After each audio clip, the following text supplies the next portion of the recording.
strictly business. Yeah. You want a job or get rich? I'm bossed up. I'm bossed up. I'm bossed up. I'm bossed up. I'm bossed up. I'm bossed up. I'm bossed up. I got boss in my IV, just check my ID, and that's why I be the HNIC.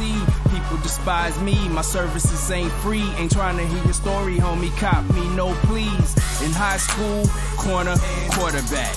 Nowadays, corner, quarter sack. Keep that on the low, rappers turning into rats. Fly snitching on they self, DEA ransack. Yo. It's a football Friday and a basketball Friday. GQ's being super dad again. He's over at the games. While many GQ's out there getting that double-double. Well, you know what, man? 25-12, we need it. I mean, she tried. She tried. Sorry, they're not on the level. They're not on the level. Oh, man. Hey, you know, we back with another football Friday, man. We might have another special guest popping in here. He's also doing some dad things, shopping with the fam. So if he can pop in here later, he might pop in here. It's one of my boys from high school. He's going to come in here and talk some football with us, hopefully. But, yeah, we back, man, with another football Friday. And we got another crazy one for y'all today. Mel, what we got, man? We're gonna go quarterback centric today. We have to do a deep dive on these quarterbacks today. A lot of talk about who's MVP, who's not MVP, who's playing at an MVP level, and we're here to expose fraud. That's what we're here. That's why we're here. Always. Okay. So the big head media they'll spit to you about who's in the race, who's an elite quarterback, who's not an elite quarterback. But you come here to get the real. You come here to get the real. And we're going to start exposing. Let's start with Josh Allen. Of course. Absolutely. You ain't even got to talk about how fraudulent he is. We talked about this back in August. Mm-hmm. We most certainly did. And we're going to do it again. Everybody was on the hype train. Nobody wanting to believe. I'm glad Trayvon Diggs said what we been saying. Basically, your boy was ass until Stephon showed up. Sorry.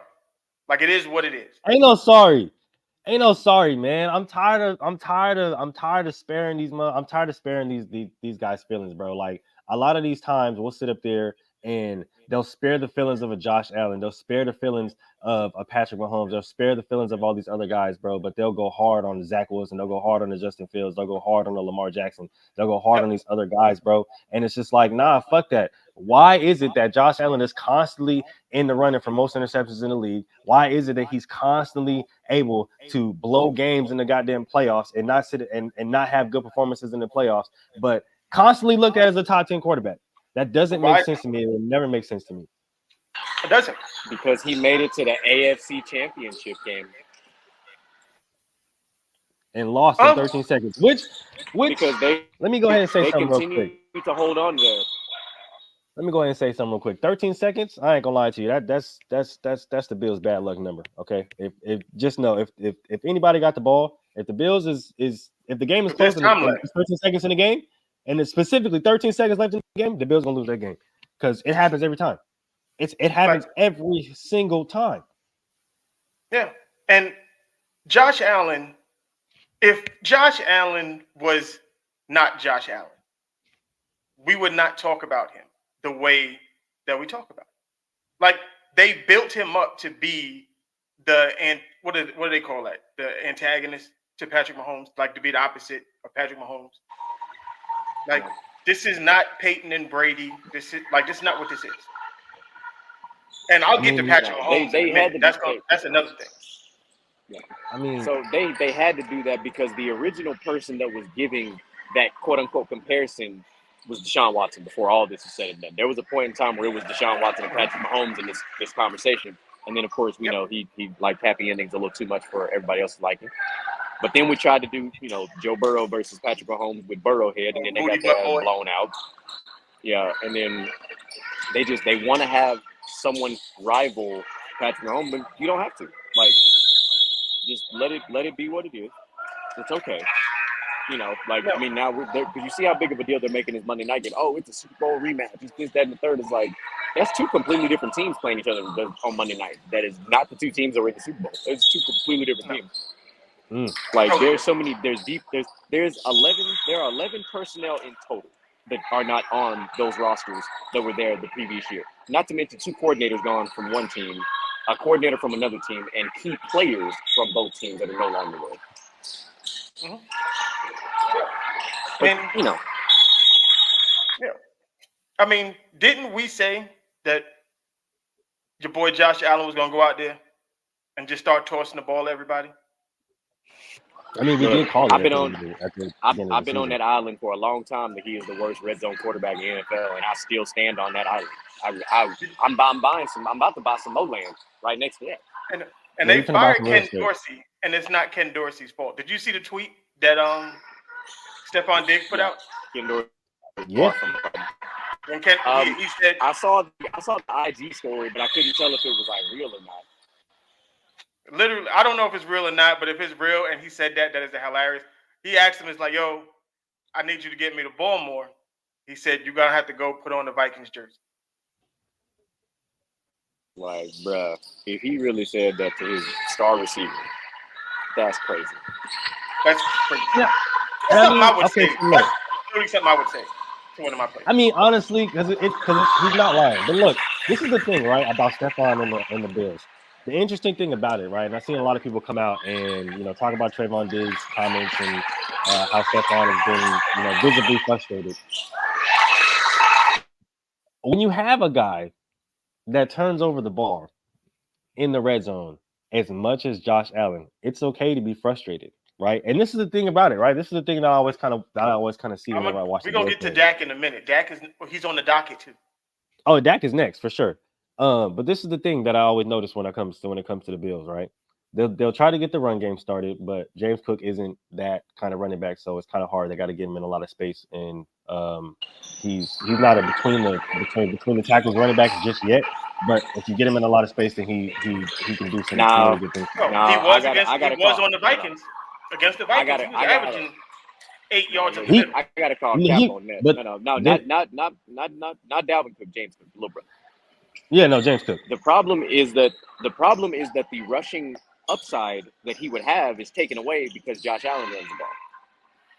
He showed you what he could do in that Broncos game because he is an electric running back if you give him touches. It took them forever to get that man involved in touches. Oh, Broncos. Like the Bills have had running backs. They just that's true because Josh Allen runs so much. Look at what Devin Singletary did last week. Let's just start with that. Who used to be with the Bills. Mm-hmm. That's true. At one point, Jerick McKinnon was on this team. Look what he's doing now with Kansas City. Like, let's not pretend like they haven't had running. They had Marshawn Lynch at one point, and look what happened when they actually use their running backs. I think that goes on to my point, bro. Because like when you have a running back like that, right, and you have somebody like Josh Allen, like the reason why I say James Cook isn't that guy yet is because every single running back that I know, they need to build that you know what I'm saying that.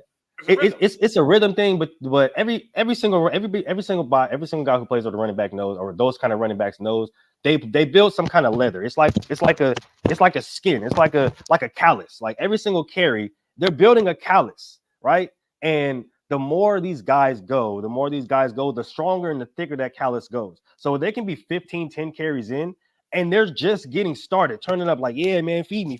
I'm ready to go, right? Yeah. But the reason why James Cook gets hindered a lot is because you have a running quarterback in Josh Allen, who I always say doesn't know how to fucking take care of himself when he runs the fucking ball. And that will hinder a lot of James Cook's touches. So now he can't work in between the tackles and get those grind out yards that he's supposed to, which they're now starting to give to Latavius Murray, which I'm not necessarily mad at. No, because you want a nice two-back system. That was going to be my follow-up to that. This is why the two running back system don't work.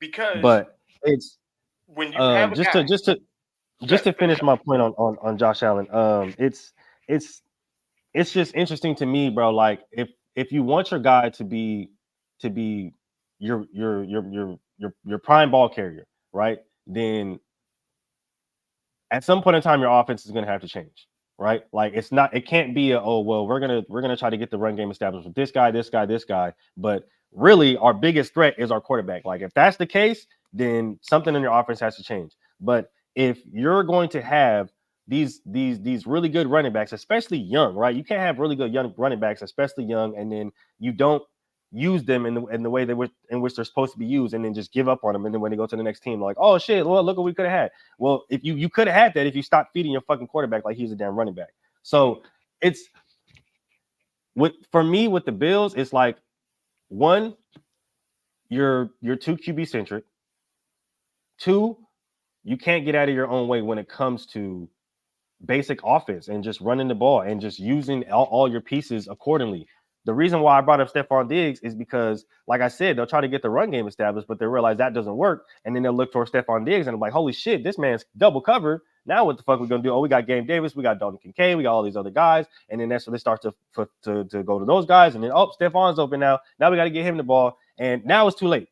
Like something has to give. Something has to change here to the point where now your offense is going to be flowing at a more fluid pace than it's just being robotic and all one centric and here. Now what do we do? Like it's not a good look right now. Well, this is where I'm gonna say this. It's either the offensive coordinator or it's the quarterback. Because an offensive coordinator builds out a scheme for the offense to flow. And it's up to the quarterback to make it happen. Now, we've seen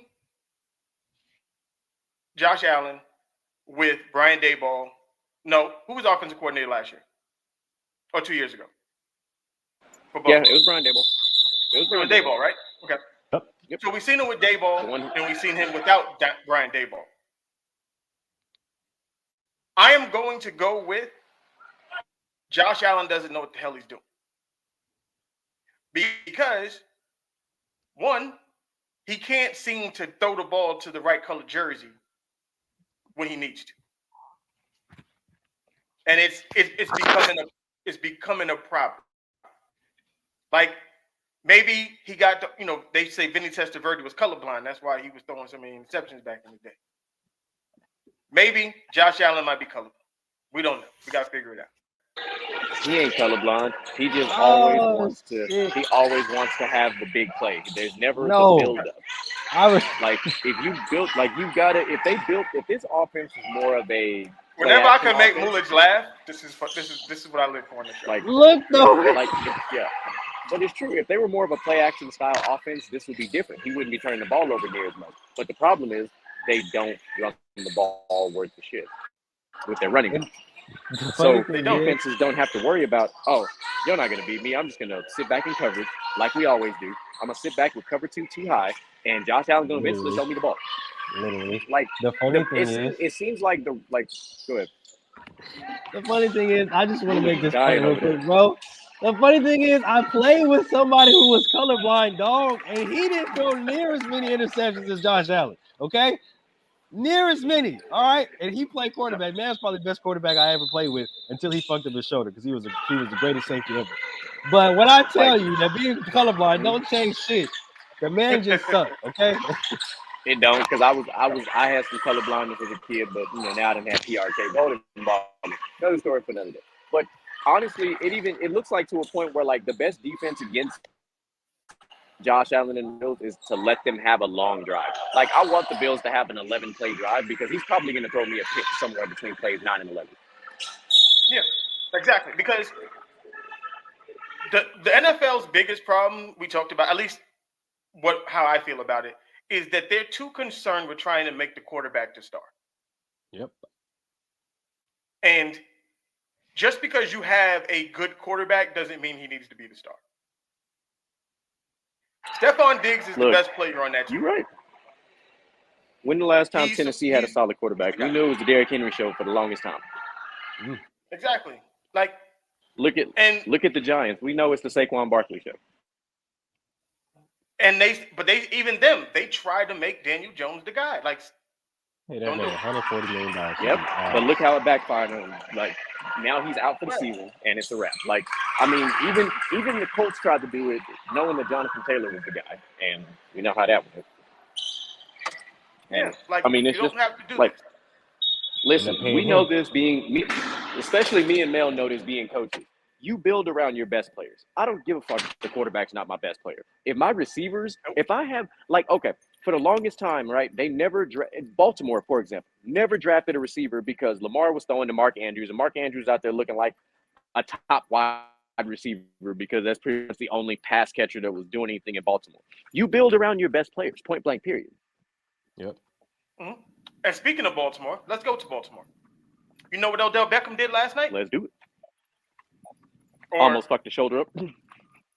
No, but Odell Beckham looked like Odell Beckham. He had 135 yards last night. Yeah, no, he did. He looked good. You can still tell by watching. If you guys watched the game last night, you can also see he's still a half step slow because when he caught that one deep ball, and he tried to do the stop and go. You know, every receiver's favorite move, and he still got caught. Like, you know, It was like, hey, but you tried. Yeah. It's like, you tried, my boy. But he can still get loose. Yeah, I'm not looking for Odell to get loose like that. Yeah, Odell is supposed to be exactly what he was last night. That was Odell's role on this team. I'm not even gonna lie to you guys. Yeah. I'm actually kind of upset, right? Because I know that late in the season, as of recently, right, Odell starts to really come alive, right? Like he starts the offense and whoever his quarterback is, they start to really click. And you've seen it the past 3 weeks. He's scored a touchdown. He's balling. Last two games. He's been balling. So it sucks to see him go down like this. I hope it's not something that's long term. But he was just starting to get cooking, man. And I think that's the real reason why the Ravens really brought him in there, right? Because they have a lot of good young guys. But I think with the addition of Odell and how he starts to really try to kind of turn it on towards the end of the season, especially going into the playoffs, like I think that was going to be big for them. And I think hopefully if he can come back within a nice solid amount of time, that's going to be big for the Ravens, especially going down the stretch. Yeah, and it sucks that it has to happen. Luke Wilson, you an asshole. Just want you to know that. You an asshole. You took out Mark Andrews, then you took out Odell, and then you took out Lamar. Hey, stop. Man, because he alligator rolling everybody because he can't hit nobody because of these dumb rules in the NFL. So he tearing up ankles and shit. I mean, and I think, okay, so let me ask you guys a question real quick, right? Do you think that there's any validity to them making the rule on the hip fall drop or the hip drop tackle? I hate it. Considering what we've seen last night and how it's been quote unquote contributing to injuries around the league, like is there any validity to it? I mean, me personally, do you know how ignorant it is for somebody to hit you to grab you by your waist and used all of their body weight and just fall down? Like that shit is nuts. Like to just go dead weight on somebody's legs. That's worse than you just knocking me the fuck out. Literally, I'd rather you just hit me than you grabbing my. Because what you're doing is you're putting extra weight on my ankles, my knees. You're putting extra weight on my ankles, my knees, my hip, everything. Oh, I just had a whole echo.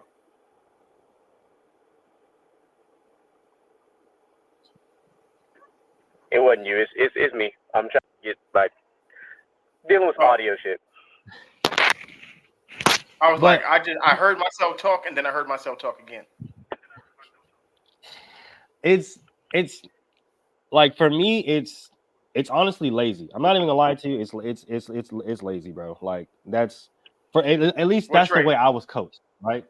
And that's I was gonna ask that question to what trade? Yeah, what trade? What trade? I don't know because this ain't basketball. That's a good question. But maybe it was a proposal. But to me, bro, it's at least like I said, this is just for me, and this is how I was coached. It's lazy tackling, right? Like it shows that you're reaching It shows that you didn't properly, use the form tackling. It shows that you didn't bring your hips and bring your chest like you're supposed to. It doesn't show proper form tackling. It shows that you're lazy and you're diving and you're reaching. And once you kind of get a hold of somebody, whether it be the horse collar, whether it be a jersey, whether it be their hips, whatever the case may be, you want to drop your hips and drop all your weight to the back, which is it's crazy how dangerous that is. Like dangerous, dog. That is crazy. When you really break it down, bro. Like taking kinesiology. It's basic physics. Like it is literally basic physics. If you are running, look, we're gonna get to Mac Jones in a second. He on both of those. Yeah, but like both talking those about guys are on the talking about this drop tackle, like it's literally basic physics. If you're running full speed, straight line speed, and somebody abruptly grabs you and drops down, essentially something going like this, and then does this, you're asking to get a knee blown out, an ankle fucked off. Like you're asking for, you might even fuck up the ball carrier's hip. Like you might fuck up the ball. You might literally pull that motherfucker's hip out of socket. That's what happened to Bo Jackson. Big enough. Yeah, like if somebody, like imagine if somebody like Myles Garrett does a drop tackle to a guy like Tony Pollard. What the fuck you think gonna happen? That motherfucker back gonna be in his ass. I was gonna say his back is going to spine gonna be coming out of his booty cheek. Like it's gonna be horrible. Literally. It's gonna look like a Mortal Kombat brutality. Like it's fucking horrible how that shit would look. And I think that's the part that people are really missing about it, bro, because there are so many injuries that can come from this. Like the drop tackle is just as bad as the gator roll back in the day. Yep. Because we knew how the gator roll was too. Like the gator roll was definitely look now mind you, most of us defensive players in our younger days was taught, hey, if that motherfucker bigger than you, you might have to roll his ass. Like that was dead ass. That was but that's back in the late 90s, early 2000s. We got coached out of that. But that was just as bad as how we're talking about this drop tackle now. Like, you know what I'm saying? Like these are dangerous things that is like I understand. I don't blame defensive players entirely because we have completely handcuffed defensive players. There's like so much as a defender you cannot do. So it's almost like, what do you do? Granted, if you watch Seahawks and the rugby tackle, it's phenomenal, but it's hard when guys are when you've been doing something for, let's say, 13, 14 years, and all of a sudden, boom, hey, you can't do this anymore. Well, simple science and muscle memory works. I can't just turn something off I've been doing for double-digit years because my body mechanics and my biomechanics, use a science word for y'all today, I'm going to do what I am naturally going to do. Because if you're trained in something, you're going to do it that way. Like when rubber meets the road or when fight or flight kicks in, you're going to do what you're most comfortable with, which unfortunately for a lot of these defensive guys is a drop move because it's now why it was taught that way, I don't know. I felt like there was a better way to do it, but I didn't teach it, so I don't fucking know. But that's just simple human nature at this point. Yep. And I was listening to, who was it? They're all jammed up in my head right now. They were talking about how Lamar isn't a good quarterback. All he can do is throw to tight ends. He can't make throws. And I'm like, look, I don't know what football they've been watching, okay? And they don't say Patrick Mahomes isn't a good quarterback because he throws to his tight end. Like, why is it he's a bad quarterback because he throws to his tight end and he needs to get everybody else involved, but Patrick Mahomes is 100% okay with throwing to Travis Kelce whenever he can? Nobody said that to Tom Brady when he had Gronk either. When he was throwing two tight ends, Gronk and Hernandez at the same time. Like, you throw to your playmaker. If my best player is a tight end, who the fuck I'm throwing the ball to? The tight end. Like, nobody said anything to John Elway when he was throwing to Shannon Sharp all the time. How about Phillip Rivers when he was throwing to Antonio Gates? Who the fuck else was he going to throw to with that team? Drew Brees, Jimmy Graham. There's a Tony Gonzalez in this picture who was one of the best players on the Chiefs and then went to the Falcons, and in his older years with the Falcons was still one of the best receivers on the team. You put the ball in the hands of your best players. Is that not what we're taught? Didn't Eli have a guy called Jeremy Shockey? I'm pretty sure he did. And didn't Peyton Manning have a guy called Dallas Clark? I know he had Marvin Harrison and everybody else, but he still threw to tight end. Like, we got to stop acting like throwing the ball to a tight end is a hindrance. Are tight ends not receivers now? I don't. It's weird to me. They're way more of a receiver now than they were back then.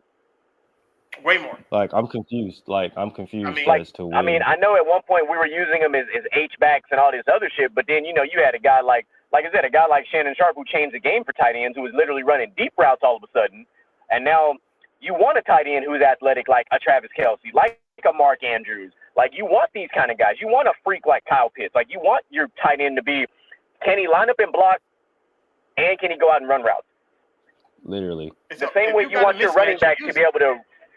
Yeah, like the same way you want your running backs now to be able to run between the tackles, but also line up in the slot and run routes and catch passes. Like you want all this to happen, but you're gonna ding the quarterback for not throwing to receivers who can't fucking separate.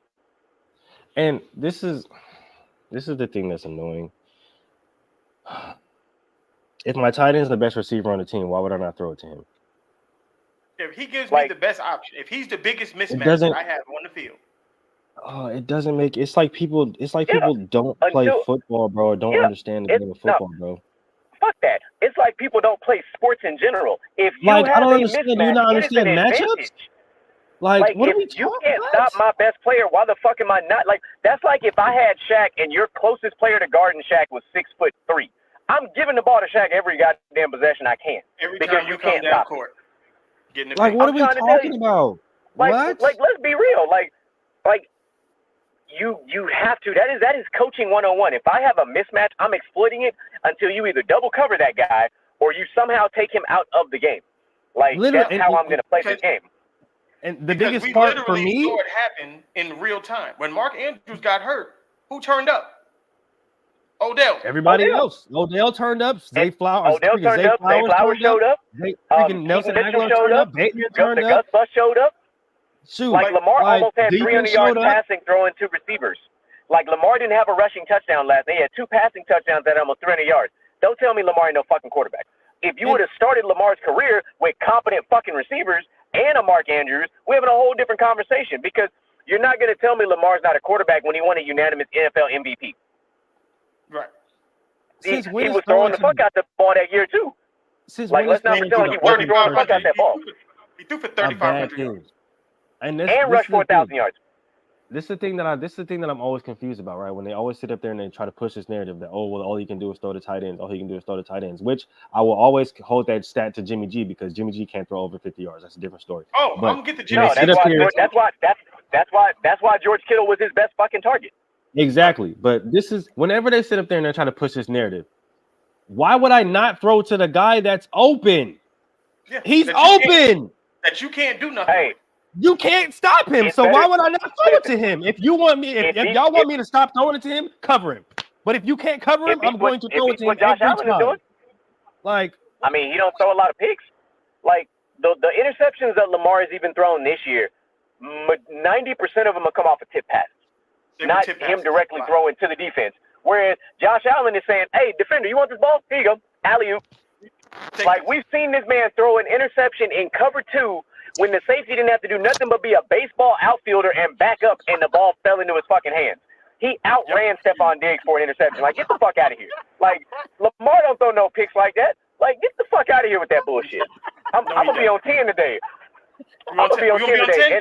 And like, I want to transition because my mans have talked about Dak Prescott. Okay, I don't defend Cowboys very often, but I will say this about Dak Prescott. Dak Prescott is not a bad red zone quarterback because the thing I like about Dak Prescott as opposed to Josh Allen is if I have Dak with the ball 20 yards and in and he's not trying to force the ball, he'd rather take off and run, I'm cool with that. Dak don't throw a lot of red zone interceptions. Like, no. Go look at the numbers. Fuck the bullshit. Josh Allen has 67 turnovers since he was drafted. He leads all quarterbacks in turnovers since he was drafted by 10. Actually, now by 12 after this last fucking game. Get the fuck out of here. Like, no. Dak Prescott had one bad season where he had a lot of interceptions. Go look at his career. He doesn't throw a lot of interceptions. Like, he really doesn't. No. Like, I mean, Dak Prescott's not a bad quarterback. He just don't show up when they need him. Exactly. But that doesn't make him a bad quarterback. It's just he's not elite. But how many elite quarterbacks are in the NFL? Like, let's be real. Are there more than 5 elite quarterbacks in the NFL? that's the question I'm gonna get to right now. Let's get to that. Let's have an honest conversation. Honest conversation. Who are the elite quarterbacks in the NFL present today? I'm going to start with Patrick Mahomes because it's the most obvious. And say what you want about how this year's going, but when it comes to clutch time, he's fucking got it. He's definitely clutch. Here we go. Let's freeze it right there. Let's play a game. Okay. Let's play a game because, this is why I told y'all. This is why I fucks with my guys. These are my guys. I love them. They don't know what the hell's going on. We just winging it right now, but we play off each other very well. And he led me right into this. Okay. We're going to go blind quarterback stats, all right? Blind QB stats, all right? Based off of purple stats and the blue stats, what would you say? Who would you, if you was a guy, who would you pick as your quarterback? Their stats are identical. Damn near. Like, here's the crazy, you almost can't go wrong with either, because you'll take a 68 or a 66% completion percentage from your quarterback. The interceptions, they climbing, but you're still looking at a damn near 2-1 touchdown to interception ratio. Just looking at these numbers, one of them is Patrick Mahomes, because Patrick Mahomes receivers can't separate for shit, so most of these yards are probably Travis Kelce's.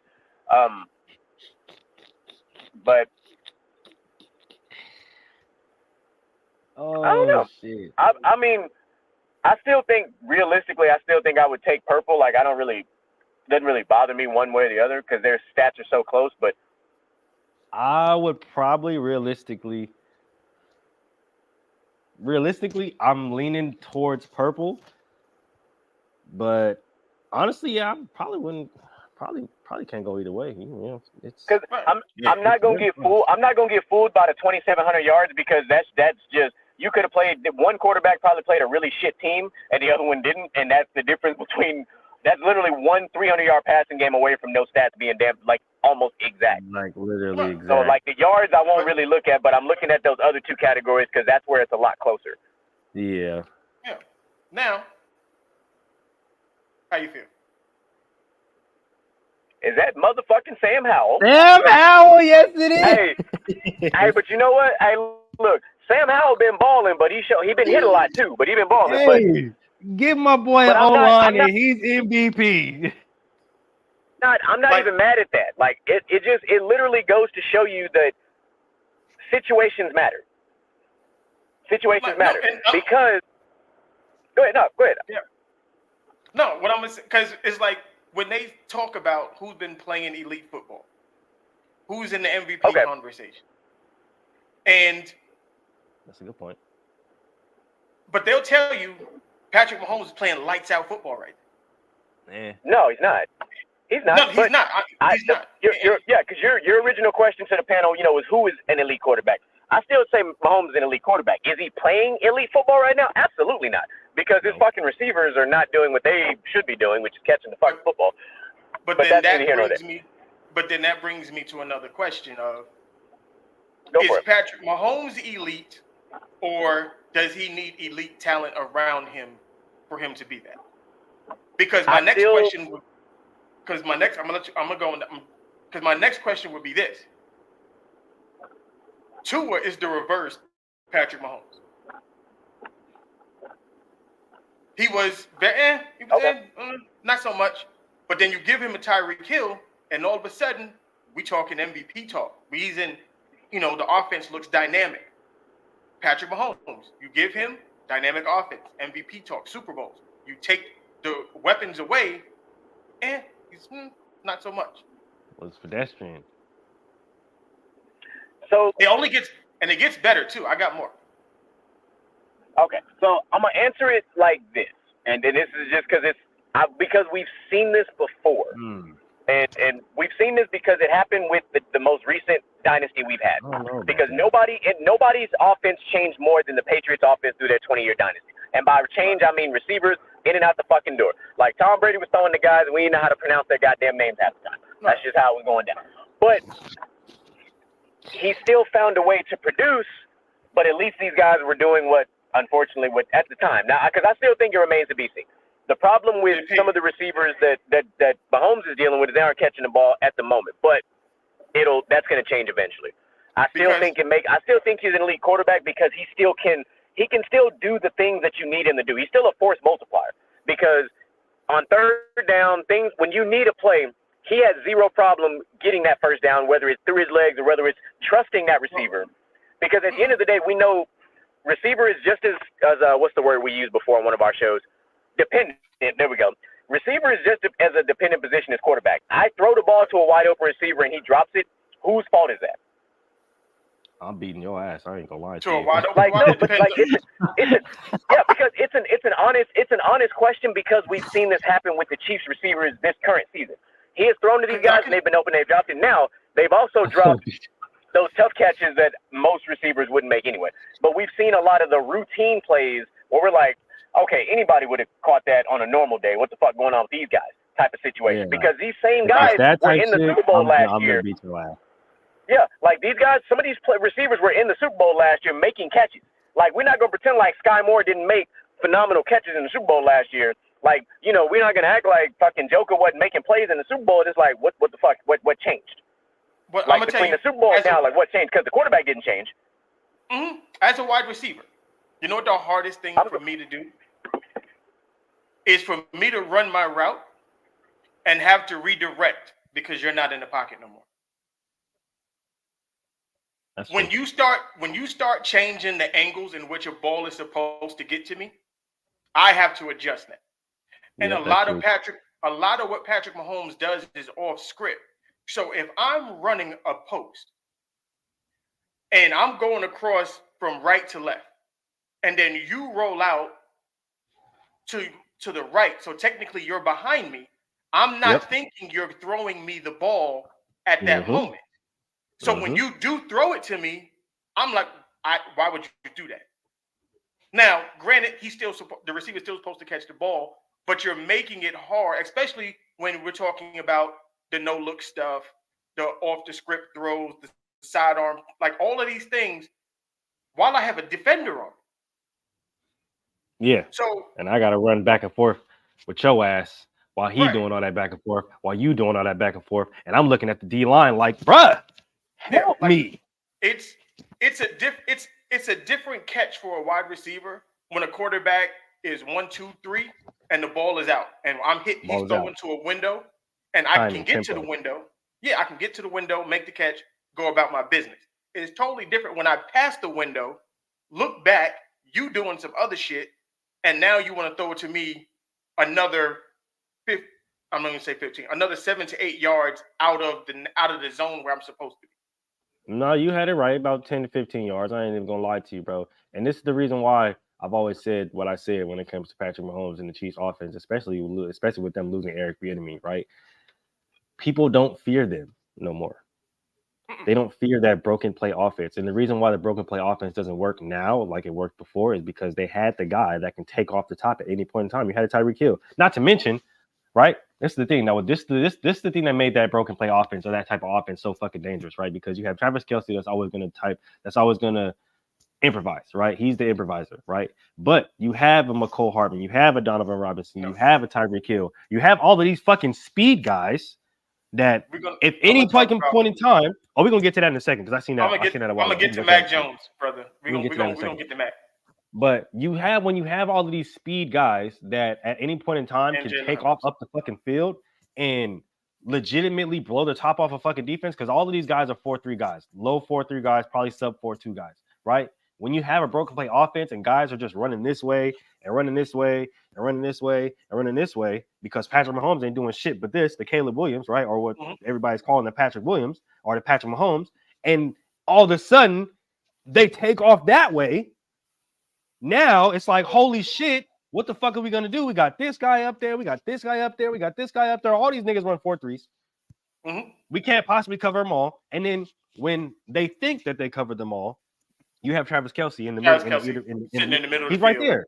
So by himself. That broken play offense doesn't work when you don't have those guys that people fear. When people look at those guys and it's like, damn, bro, like I ain't even gonna lie to you. Like at any point in time, we can't we can't take this playoff. We can't sit up there and act like this guy isn't going to score. This guy, because even in that offense, right? You look at McCole Hardman now, right? Or look at him when he was on the Jets, when he was traveling, and look at the reason why they brought him back is because they need that speed factor back.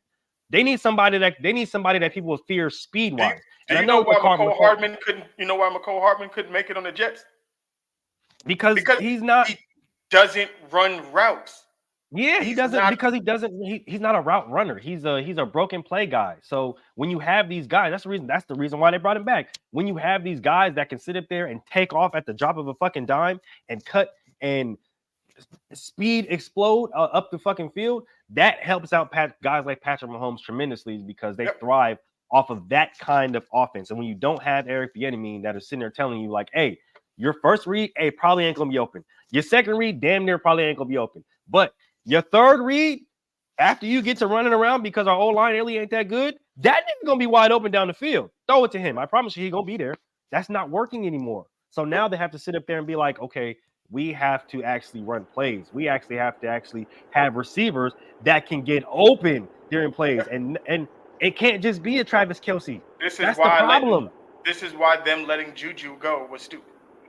And this is the 100%. Thing, right? When you have defenses that don't fear anybody speed-wise, and they can just sit on the guys underneath a Travis Kelce, a Ray Rice or Rashee Rice, whatever the fuck his name is, Sky Moore. When you have these guys, because all they're worried about is Patrick Mahomes is going to run around. All we got to do is sit back here and wait for him to throw us the ball, right? We don't have to worry about Tyreek Hill or McCole Hardman or Donovan Robinson running by us because they ain't here. Nope. McCole Hardman's back, but we really ain't even worried about him like that because we can just bracket him and everybody else we can just take off one by one. So there's no fear factor now. When you had a Tyreek, when you had those speed guys, you have the fear factor. When you have a guy like Patrick Mahomes, there's no fear factor. Nobody fears them.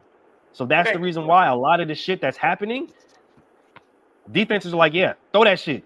We're waiting because at the end of the day, we know you're not going to take He runs the same 40 times as Peyton Manning. I know he be making motherfuckers look silly and making motherfuckers look slow, but that's because he understands angles. The man is not fast, and defenses have understood that, and they understood if you take away this angle, if we have a guy sitting in this pocket, and 2-3 guys back here, he dead in the water. Ain't nothing that boy can do.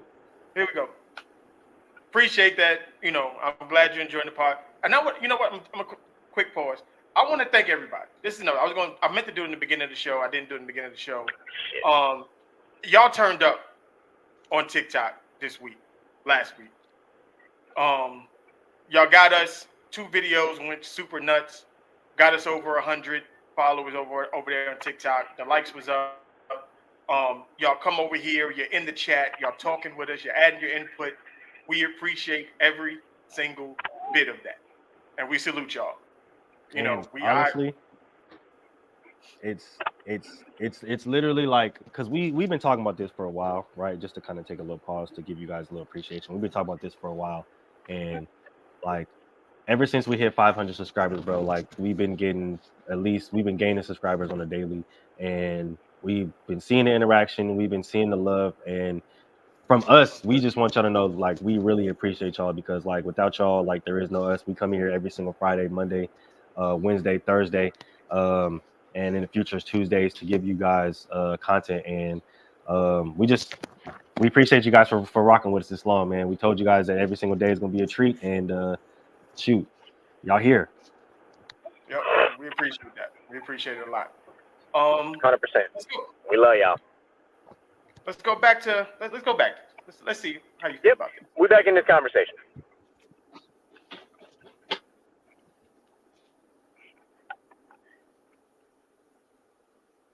Mm-hmm. Oh, this is a different person. Little different, okay. All right. This is interesting. This is very interesting. I'm not gonna lie to you. Numbers aren't terrible.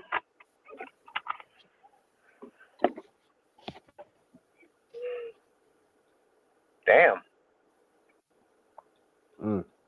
I mean, despite all those things, the numbers are, like I said, they're identical. Again, this is another 300-yard passing game from quarterback on the right, away from the numbers being damn near identical. honestly.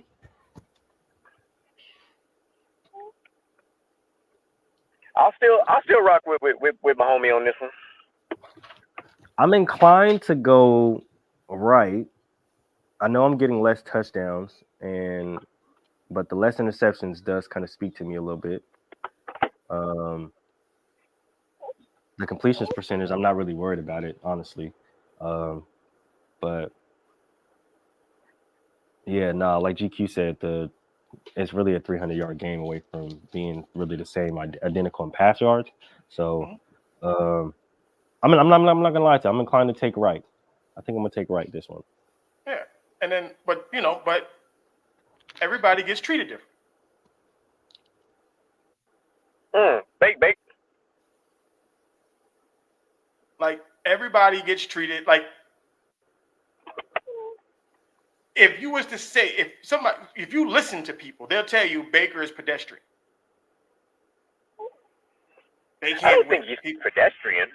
No, I didn't say you. I'm just saying if you listen to the pundits and the people who talk, they'll tell you. Oh, the talking heads. Yeah, they'll tell you he's pedestrian. Yeah. But if we're both sitting here saying, yo, like the numbers are pretty much the same. More yards, less interceptions, yada yada yada. I mean, only difference is Chiefs defense is playing out of their mind. So there are losses that could have happened for the Chiefs, but the defense that he's playing with is not allowing that to happen. True. Very true. And it's not like Baker's been playing bad either. A lot of people want to sit up there. That's the thing, man. A lot of people want to sit up here and write off Baker. He got the 5 He's interceptions. been playing very, very well. 3 of them bitches came in one game. He had a bad game. I forgot who it was. It was a very bad game. Like, Baker's been playing pretty good. Like, it's not like he's been playing bad. And I think, shoot, I ain't gonna lie. I think, like I said a few shows before, man, I think a lot of people owe him an apology, man. He deserves their respect because. And he lost 3 games because of the defense. Yeah, and to come into come into a new situation and take control like that, and have all the naysayers in preseason and dropping the preseason workouts and all the stuff like that, like to come in and have the Buccaneers look like this. This is a Baker Mayfield show, just so you know. We support Baker for the most part. You got to give my man his credit, bro. Like Baker has been cooking, bro. Like it's See, and this is the thing, right? This is the thing. After such, don't come into my chat talking greasy. We're gonna get to the picks later, man. But I don't know about all that. Yeah, it's my brother. He a hater. Can't be a Baker hater, man. You can't hate Baker. You can't. It's impossible. You gotta love Baker, man. I mean, you say that, but people do it anyway. But that little body, big fro. Yeah. It's being. I guess I'm just being bat dad, like for real. Yeah. That's how we do it. Tell everybody hi today. It's Friday. It's Rock the Fro Friday. Yeah, Fresh Fro Friday. You feel me? Fresh Fro Friday. That's what we're gonna call it. Yeah, man. We did the pineapple top ponytail yesterday, but we had to go back. Yeah. So you know what I'm saying? Don't let me being a dad fool you. You know what I'm saying? I get my little cosmetology on sometime too. But the point of those slides was to prove when they're talking about MVP, they're just talking about who they like, not actually who's playing MVP's type football. Because if we're actually talking about the MVP for the NFL this year, it's not a quarterback. And I don't think any of the top 5 candidates are quarterbacks. I think they're either receivers, running backs, or defensive players. Honestly, this year, that's not crazy to say, bro. But it's crazy how people were talking about this MVP talk, right? A lot of talk has been strictly around quarterbacks, right?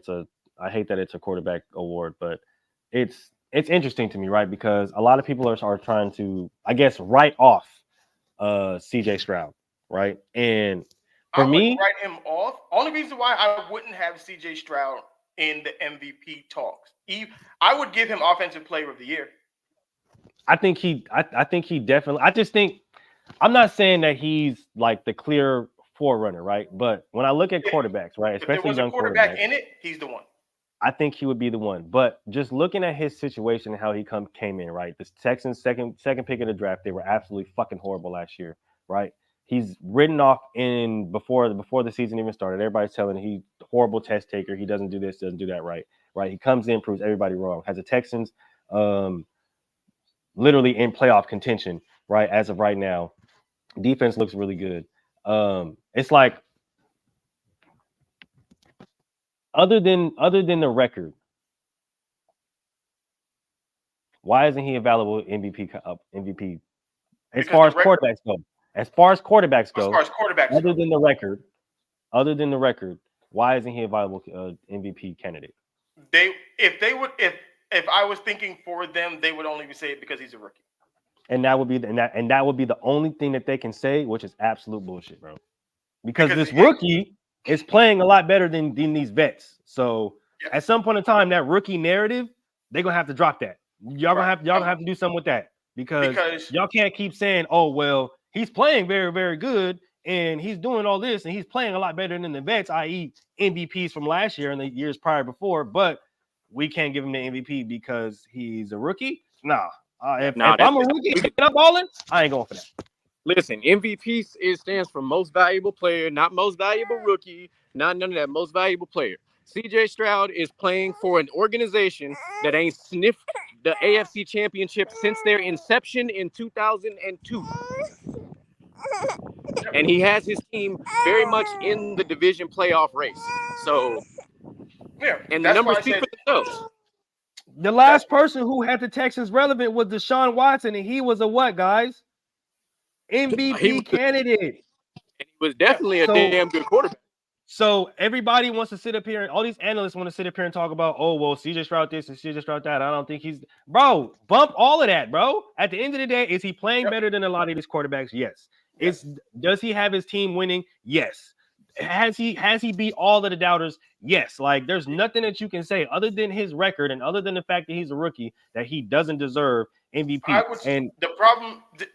thing that I would say is this is why when we were building up the doc for this, and you see the thumbnail, it was mediocrity or supremacy. Every quarterback that we talk about, all of these quote unquote elite quarterbacks, they've been inconsistent all year. Literally, none of them have really has strung together a strong season. You missed it. My brother just came in. I just talked about Sam Howell. Literally talked about my boy Sam. Talked about Sam Howell. I literally just said, boy, give my boy Sam an offensive line, and he's probably going to win MVP because look at his numbers. Because Cj Stroud has probably been the most consistent quarterback through 9 games. Mahomes has been up and down. Lamar's been up and down. Hurts has been up and down. Dak has been up and down. All of these guys have been up and down. Literally. So if we're gonna talk MVP, the top of that MVP list should look Christian McCaffrey, AJ Brown, Myles Garrett, Quinnen Williams, and there's somebody else I'm missing that I didn't realize was having a dope ass year on defense. But somebody's having a dumb year, and I totally didn't know who it was. Yeah, but they don't want to hear that because we have allowed the MVP to become a quarterback's award, and to win that award from a quarterback, you have to have an absolute outlandish season. And clearly, even a running back surpassing 2,000 yards is not enough to warrant an MVP for a running back in the modern era. You're so fucking hypocritical with that damn award, bro. It's fucking crazy because they sat up there and they AP won that fucking award, but they didn't allow him. Like, they literally took away his last carry. They knew he was going to surpass 2,000 yards, but they gave him the MVP. Like, but Derrick Henry goes and he rushes for 2,000 yards. Nothing. Nope. It's like y'all, they are so fucking hypocritical with this fucking award, bro. That shit gets on my nerves. Actually, you know what they did? They said, "Congratulations, Derrick Henry, you're the rushing champion this year." Yep. Pretty much is what it was. That's what it was. And when they need to really adjust how they look at that MVP voting and understand how valuable some of these guys are. How valuable. Like, I wouldn't mind. Look how different that offense, the 49er offense, looked when Trent Williams came back. What? Like, look how all different Niner fans. I talked about this all week while all Niner fans were sitting up there crying over their quarterback. Oh, Brock Purdy, man. Bro, when you don't have your all-pro Hall of Fame left tackle, that shit fucking matters, dog. Like, there's no other way to spin it. That matters. No, you need somebody like that. We talked about now, granted, go ahead. No, I'm gonna say we talked about this, and we said we was gonna do a show on this. I think now is the time that we do a show for the offensive line. Hey, I ain't gonna lie.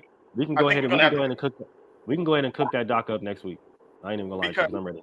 The things that Trent Williams and Lane Johnson and Jason Kelsey and all of these dudes, the things that they are doing to not get recognized is ridiculous. It's absolutely. Can we add to that docket and not just do that? Can we just do one for the big fellas, the O line and the D linemen, because there are defensive linemen who completely get like overlooked. Absolutely. Like, let's just do a show for the big fellas. Yeah. Absolutely. Absolutely. Next week will be the big boy edition of Inside the Hut. Yep. Let's go. Shout out to the big fellas, man. We're gonna give y'all love around here. Don't worry about it. Absolutely. Yeah, I got one more for y'all. I want, because this one should make Moolish smile just a little bit. Is it about Aiden O'Connell? A little bit. He said a little bit. Damn. Let me. Oh Lord. Is this Zach Wilson and Justin Fields? These are two quarterbacks that played 6 games this season. And they don't get treated the same way. When you don't get treated the same way as far as what? Their reputations for being a quarterback. Oh. Hell, I hope one of them is Mac Jones, because Mac Jones needs to sit his ass down for the rest of life. I'm going to get to Mac Jones in a second.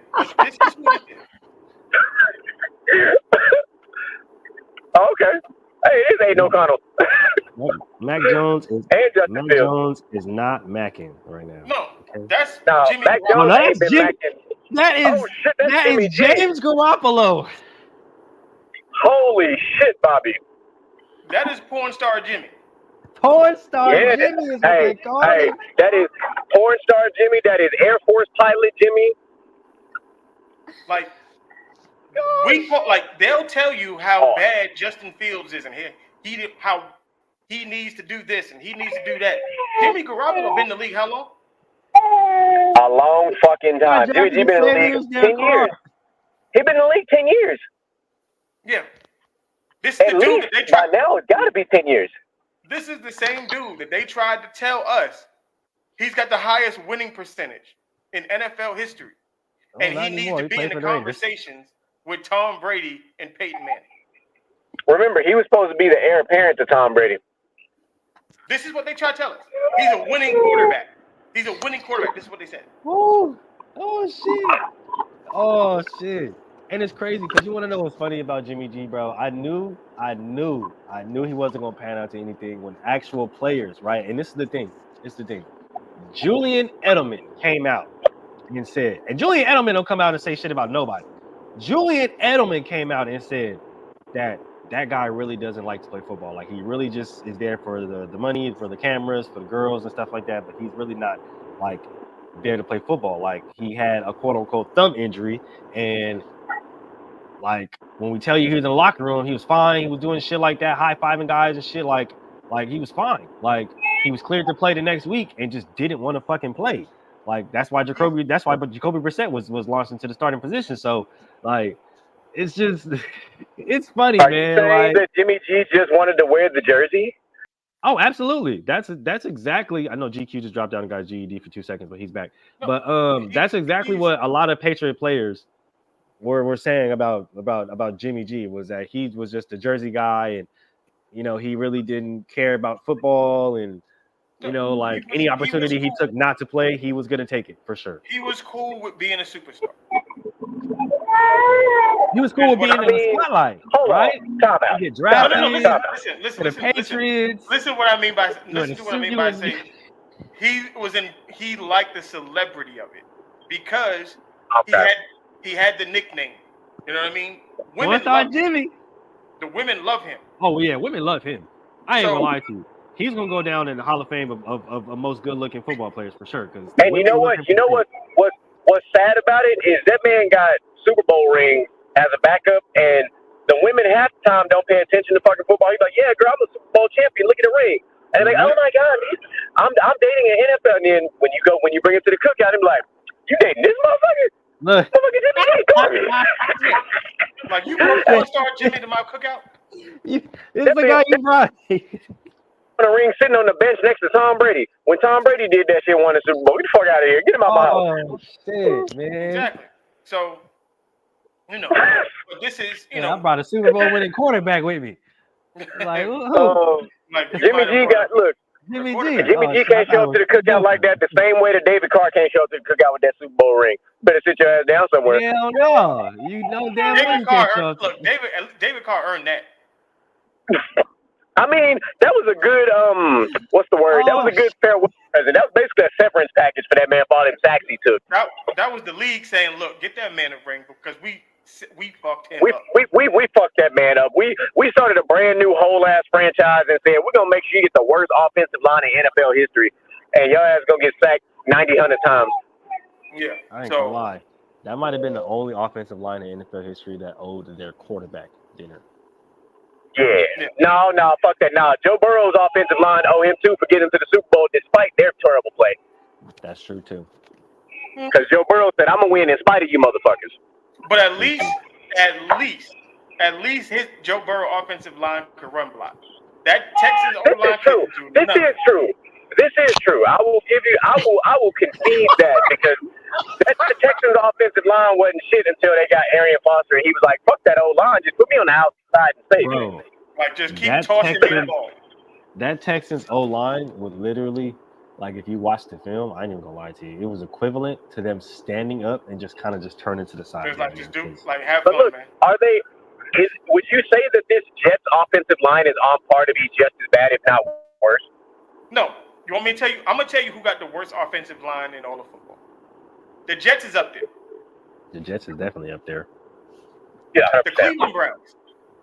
The Cleveland Browns. Yeah, everybody, y'all owe Baker Mayfield an apology. Which is crazy because 5 years ago, Cleveland Browns had the best O-line.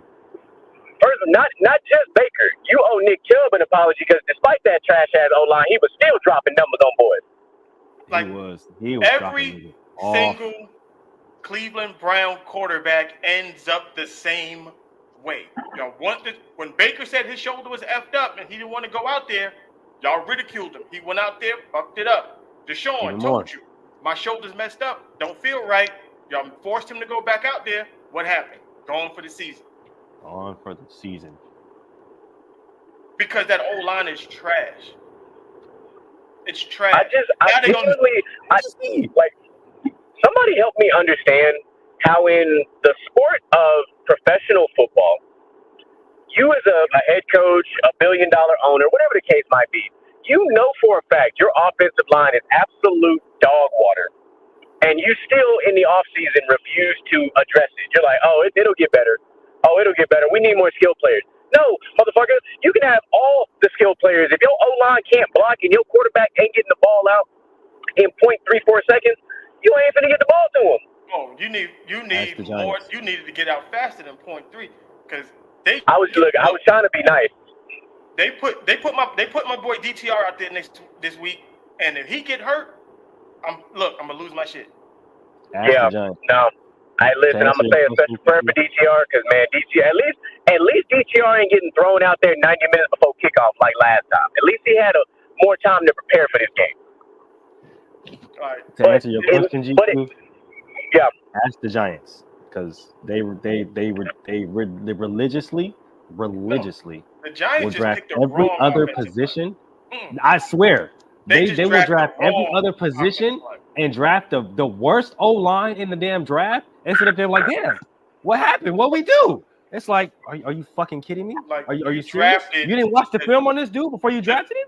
The 38th rated fucking left guard. You're like, no, Not even the 38th. They Not drafted the 38th, bro. 57th rated offensive lineman. Man got a 1,000,001 holding penalties.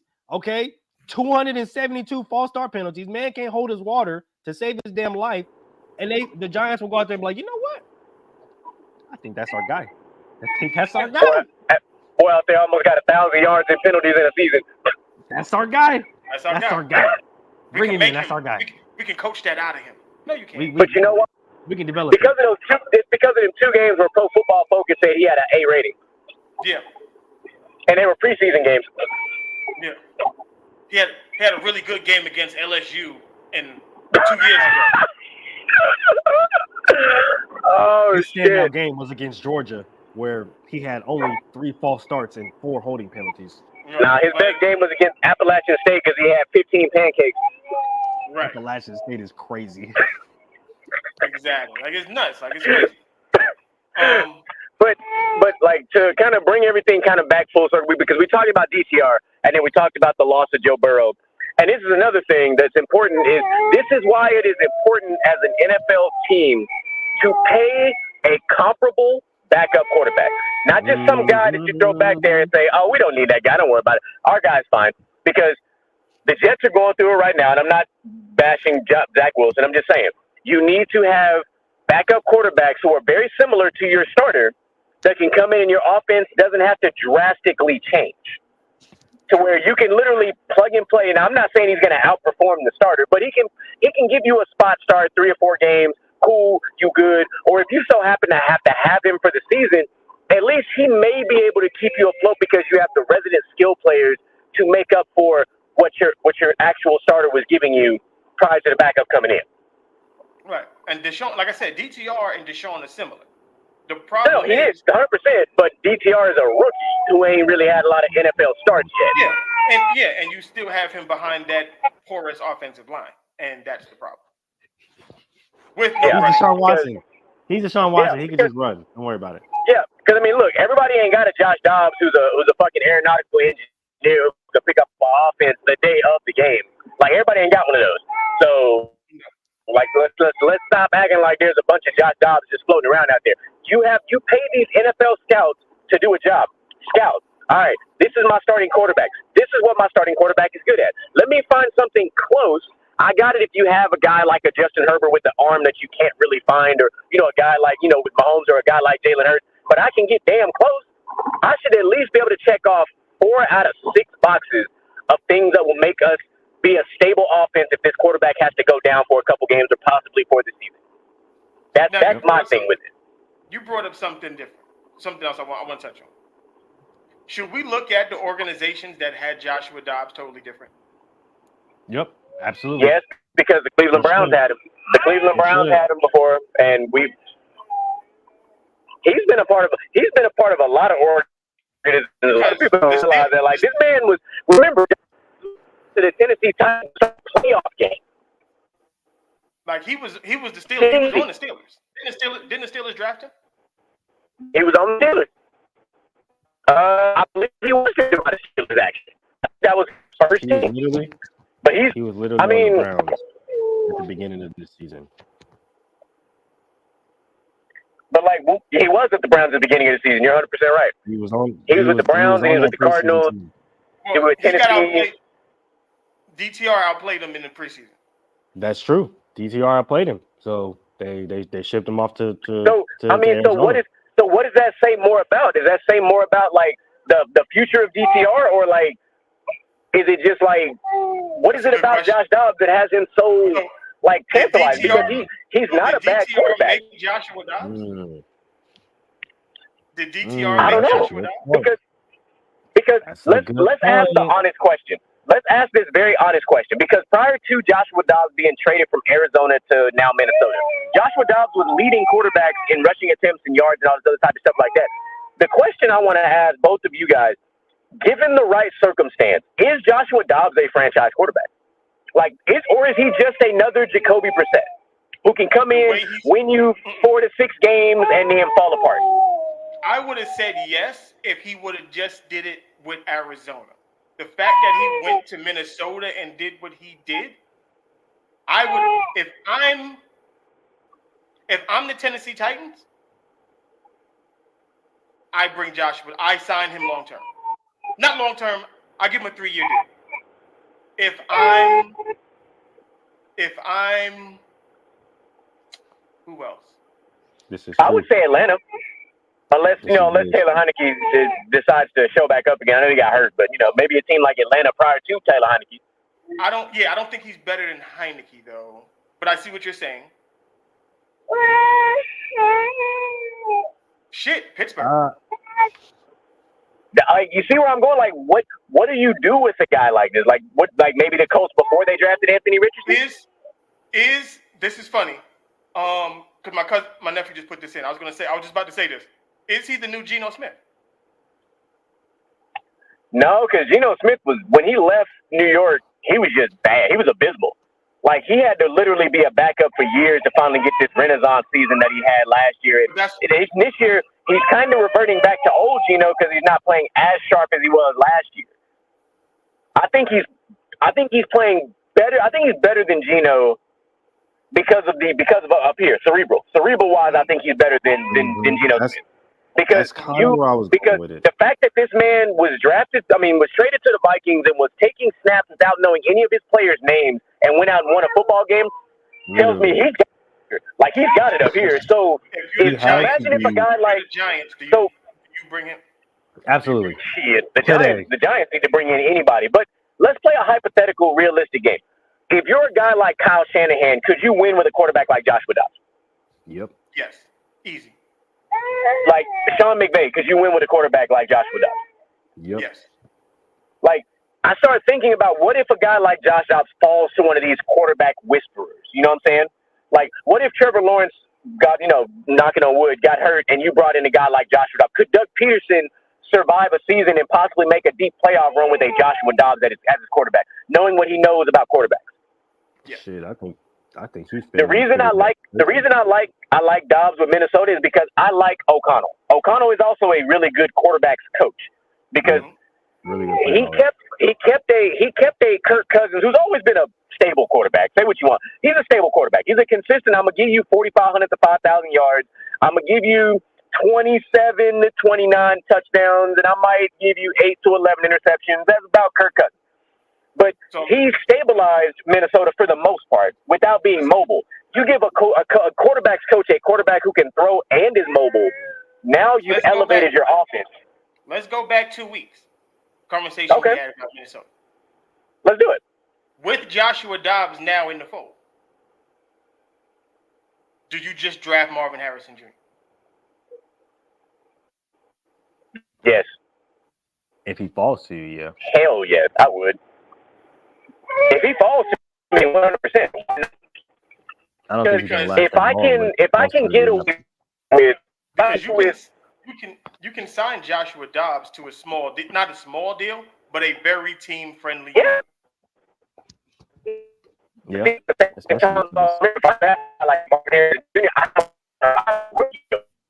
Right. GQ is transforming on this.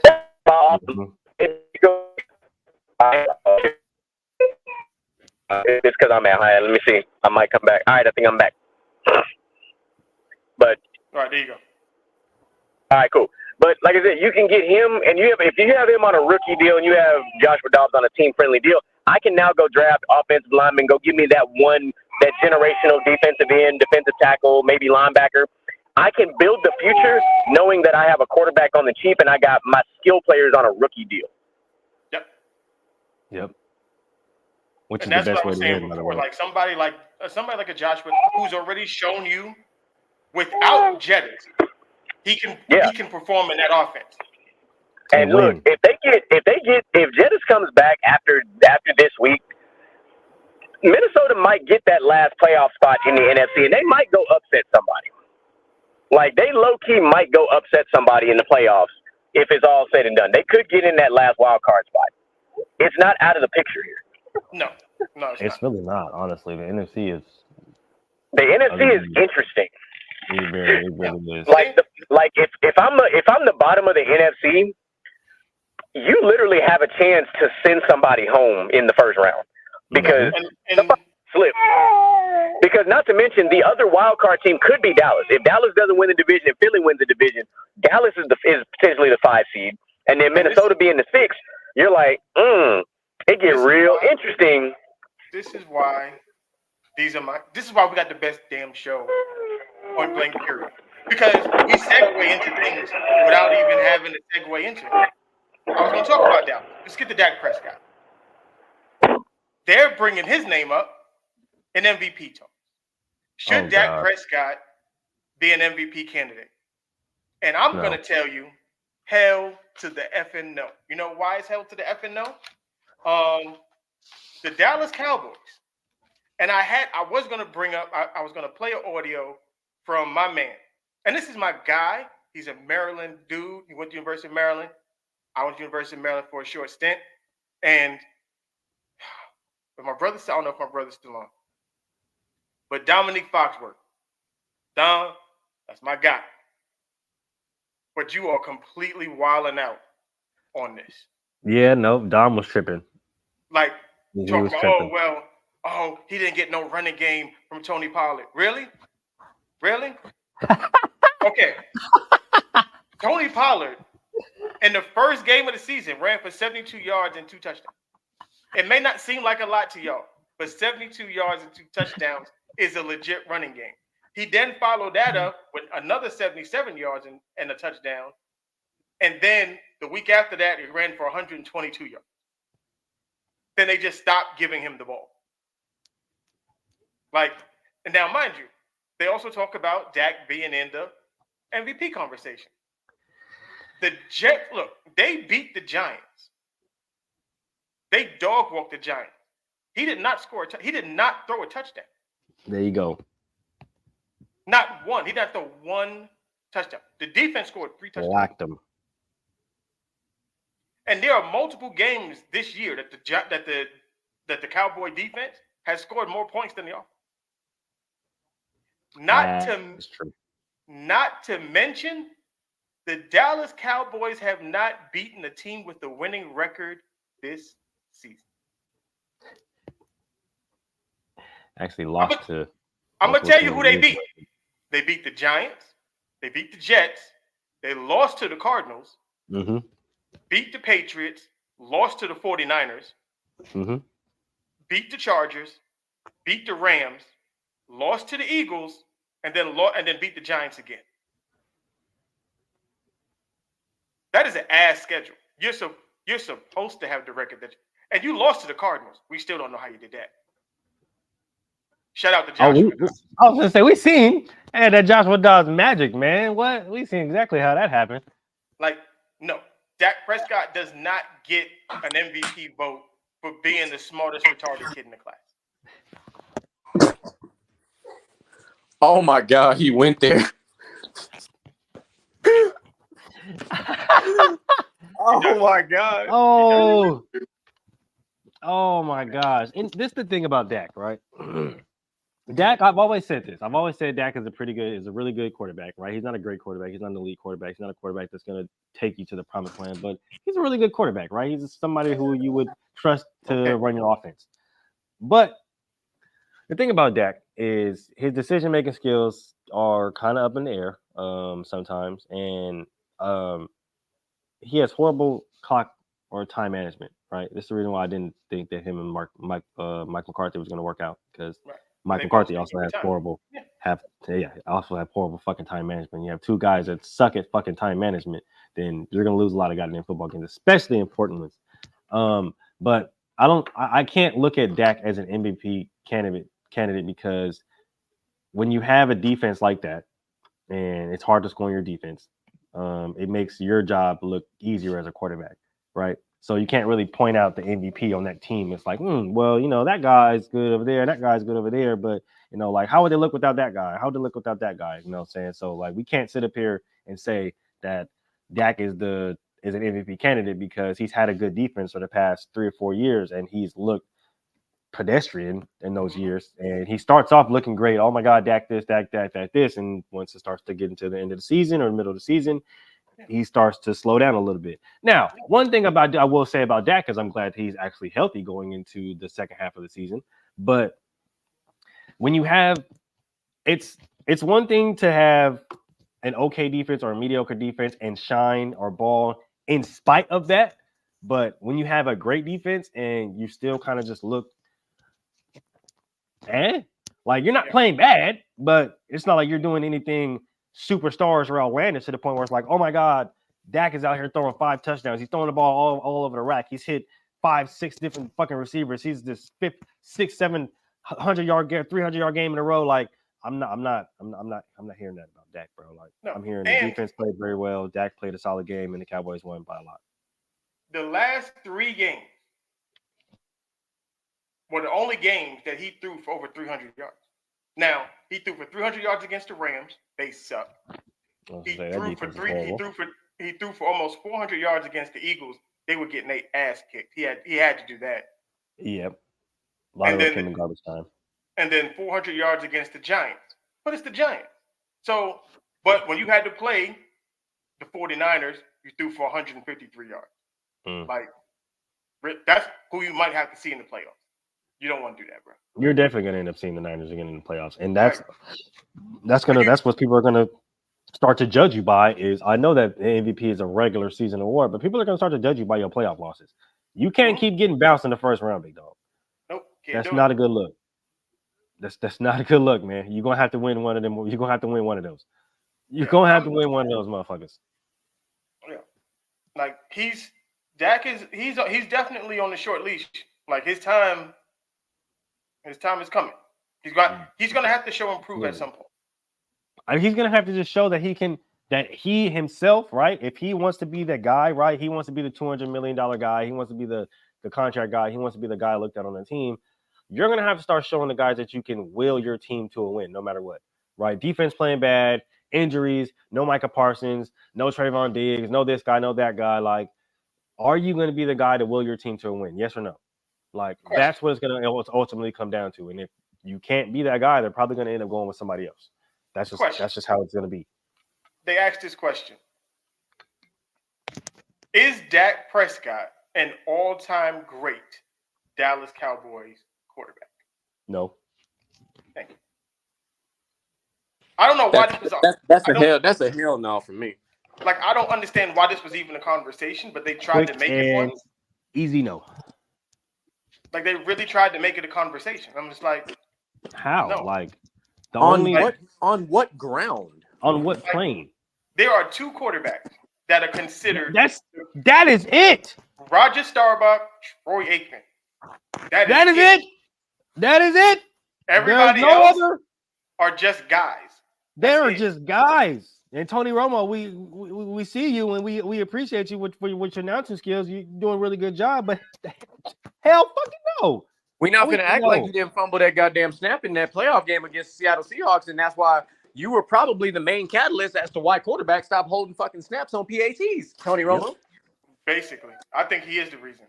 No, he definitely is the reason. Yeah, he definitely got to be. But I'm just, it just so happened that the very next season, quarterbacks stopped holding for the PATs all of a sudden. So, we put too much on guys who don't deserve it. Like they're trying to make Dak Prescott this ultimate elite style quarterback. Dak Prescott he's only going to be as good as the running game. If the running game is working, Dak is going to be your team. That Dallas Cowboy team is going to be elite. But they don't want to run the ball. Dak going to throw the ball 40 to 50 times a day. Don't do that. That recipe don't work.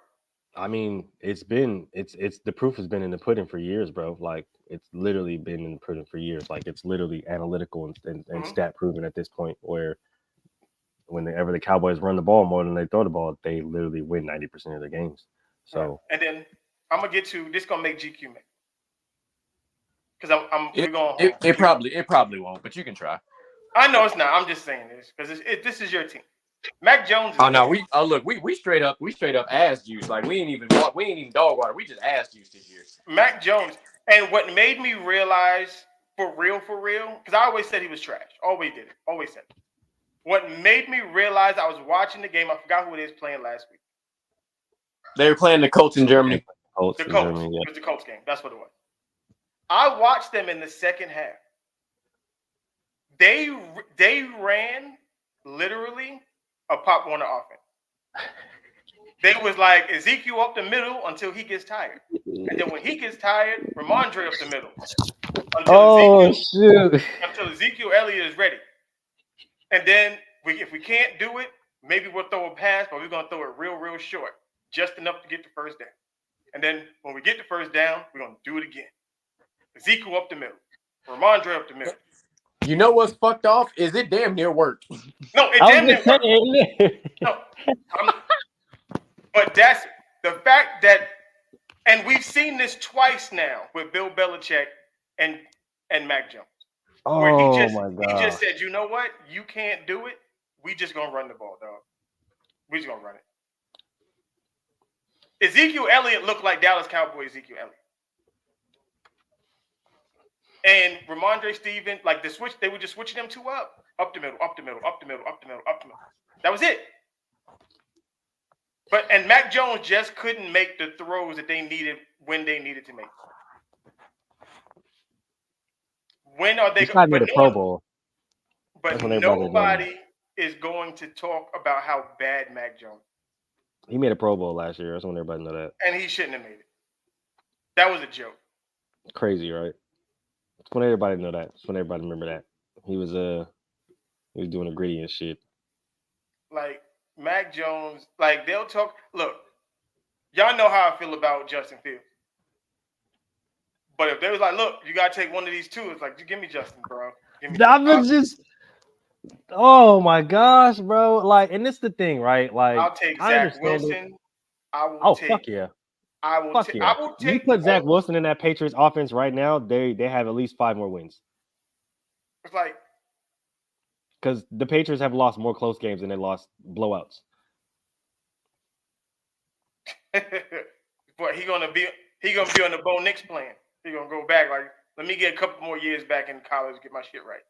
Man, who is he gonna play over? Because Jalen Milroe has been balling, so you're not playing over him. Like, fuck that. Like, he's not. Jalen Milroe is faster. He's more athletic. He has a stronger arm, and he's better accurate. So I'm not sure who you're gonna play over Mac Jones. Like, you can go back to college and sit on the bench. That's not okay. Like, but they don't give him the slander that they'll give Justin Fields, that they'll give Zach Wilson. Like, and that's annoying, bro. That's annoying because it's like you look at the Patriots defense, right? You look at the Patriots defense and this is the thing, because you want to know what's crazy? You want to know what's crazy, Mel? What happened Tom Brady's last year on the Patriots? Slandered the fuck out of him, right? His last year on the Patriots. Slandered the fuck out of him. Tom Brady's this. He's horrible. He's falling off the cliff. Blah, blah, blah. Mind you, the Patriots aren't doing shit for him. Defense looks great. Don't get me wrong. Defense looks great, but they're constantly changing out running backs. This running back is getting paid. That running back is getting released. You have no fucking receivers. Gronk is retired, but Tom Brady looks horrible, right? Oh my God, Tom Brady's horrible. He can't turn no-name guys into those guys anymore because he's 40 fucking years old and y'all expect him to still be Superman. It's like, okay, you bring in Mac Jones, right? And I'm not even gonna lie to you, Mac Jones has been horrible from the jump, right? I don't know why they drafted him, but that's just me. I just honestly think they should just go with Bailey Zappi and just call it a day. Let him live and die by him, right? I said it at the beginning of the season when I found out that Malik Cunningham was on this team. Literally. I said by week 6, Malik should be the quarterback. If not the quarterback, he should be taking snaps, working into that offense to learn the fucking offense so he can be the quarterback as of next year, because something got to change, right? But you have these guys, right? And you bring in a Mac Jones, you bring in a Bailey Zappi, right? But you don't do anything to help him. You sure we got the run game, right? We got this run game. We got Ramondre Stevenson. We got Ezekiel Elliott, right? But At the same time, we're not going to sit up here and slander Mac Jones because they don't have an offensive coordinator and they have a defensive guy running the coordinator. They do. And, they got fucking, it's like, what's the Texans coach? Bill O'Brien. That's Bill O'Brien, right? This is the narrative that they're gonna keep saying, though, right? The Patriots don't have an offensive coordinator. It's not Mac Jones' fault, and blah blah blah, all this shit like that, right? But on the other side of it, right, you have two young quarterbacks in Zach Wilson and Justin Fields. Right now, I get they all were drafted in the same fucking year, right? I get it, I understand it. But you tell me who was Zach Wilson's offensive coordinators and who was Justin Fields' offensive coordinators and who Mac Jones had as offensive coordinator. Crazy, Bill right? O'Brien, Josh McDaniels.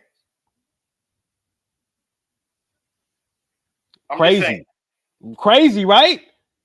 Crazy, right? So the narrative that these guys and it's wild, bro, because you even seeing it now that Justin Fields isn't even playing, bro. They're pushing the Tyson Bagent kid, the D2 kid and I'm like, there's no way. Listen to me. And I went to I went D2, so I'm not even trying to be disrespectful here, right? But there's no fucking way that I'm gonna start a D2 rookie over a guy who I know. Like, I get it, right? He's been struggling, but that's not completely his fault. Like, I gotta look at myself in the mirror and be like, damn, I should probably give my man some help a little bit. I ain't even going I should probably do something about this, right? So, like, you can't possibly sit up there and think that, oh, well, we should bring in a Zach White. We should bring in a Joe Flacco. We should bring in this guy and that guy. We thinking, like, I just see the narratives that people be trying to push, right? And I seen it, right? Because what the fuck? Tony Gonzalez, I think Tony Gonzalez was up there on Thursday Night Football last week when the Bears won, and he was like, oh, well, 2-0 and or 2-2 or whatever the case may be, and as a starter, and the Bears have to be thinking about a change, and it's like, what? No, there's no fucking way. It's a good story. It's a great story, bro. I get it. It sounds lovely, but no fucking way. There's no way I'm gonna take that guy and put him over this guy when I haven't even began to give this guy. And it's the thing, right? A lot of people wanted to. The thing that really made me mad about that interview is they glazed the fuck out of that goddamn win because they were supposed to lose that damn game, and everybody knows they're supposed to lose that fucking game, but they want to push this narrative on these young quarterbacks and they didn't show up when we wanted them to show up, so get rid of them. It's like, you never even helped them. You gave them no help. You gave them no ways to succeed in any way, shape, or form. But now everything is their fault, right? Now everything's their fault. And I guarantee if Justin Fields comes back and they win this damn game against the Lions, oh my God, Justin Fields and is a trans surgeon and he just upset the Lions, and maybe it's absolutely annoying, bro. You got to let these freaking quarterbacks. Sensationalism at its best. Because that's the annoying thing, because it's like they never let these quarterbacks finish out their career or even let their career start before they get to trying to put them in a pedestal that they don't deserve and try to throw them or bash them and kill their fucking confidence. Like, a lot of you guys in the media, y'all are directly responsible for killing these young quarterbacks' confidence, bro. Y'all are the reason why they don't succeed. Every time.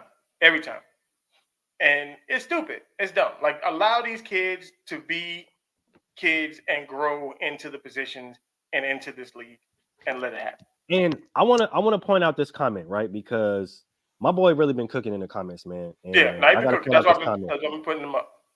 Because he said something about Alabama and Jalen Milroe and how Nick Saban essentially changed the offense in order for it to fit Jalen Milroe, because Jalen wasn't to kind of pivot to NCAA real quick. He wasn't playing very well, right? No. Nick Saban had to change the offense in order for it to fit him. There it goes right here, right? Adjusting the offense to fit Bryce Young and now Jalen Milroe. It's literally just like that. Nick Saban, he really didn't know what type of athlete he had in Jalen Milroe, right? He knew he had a really athletic guy who had a great arm and was good in deep to intermediate accuracy, right? Really great footwork in the pocket. But you really didn't know that you had that type of guy because you really didn't know how he was going to mesh with the type of offense that you wanted to run. Now that Nick he's adjusted it, right? Because he benched him one game because he had a horrible game, right? Went with the white boy behind him, And literally the next game, Jalen comes back and he has a really good game. That's because they really adjusted the offense to his strengths. Mm-hmm. Why don't NFL coaches do this? Why are you not adjusting to Zach Wilson's strength? Why are you not adjusting to Justin Fields' strength or Will Levis's strength? Why are you not adjusting to these guys' strengths, bro? Like, because they give them a chance to succeed. They sit because it's not their guy, and they sit. It's not even about them being their guy. They sit. It's partly that, but it's also they sit in this. I have my system. Your system should be whatever it is your trigger man is. Thank you. Your system should be whoever it is that's running behind, that's behind the helm. That's your system. Is your star 100%. Look at Kyle Shanahan's offense as a prime example.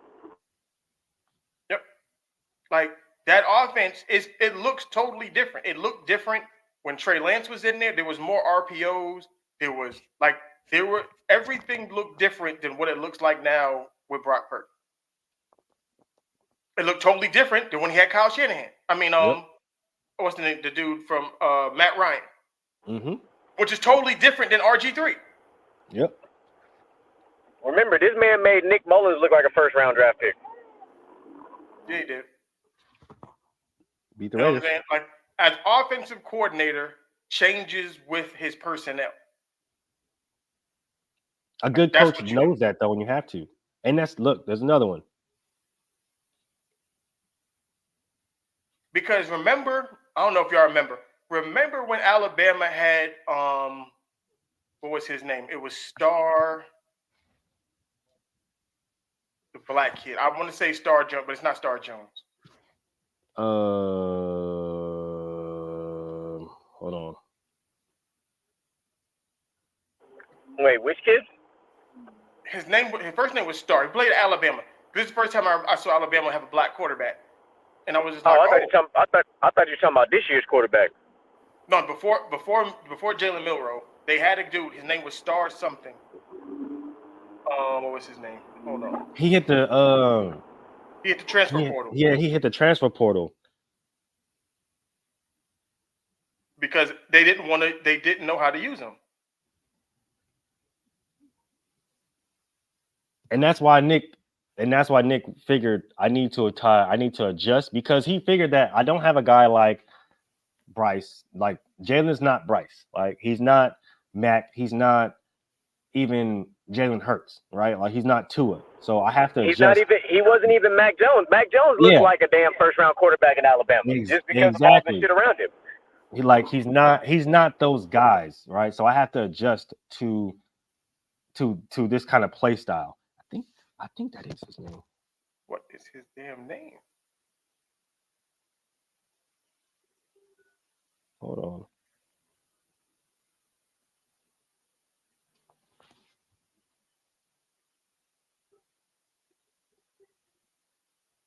Star Jackson. You think I would know it because my fucking last name is Jackson. It was Star Jackson. If I had a son, that would be his name. Mel ain't even know his own family member. Ain't that some shit? You think, I fucked up.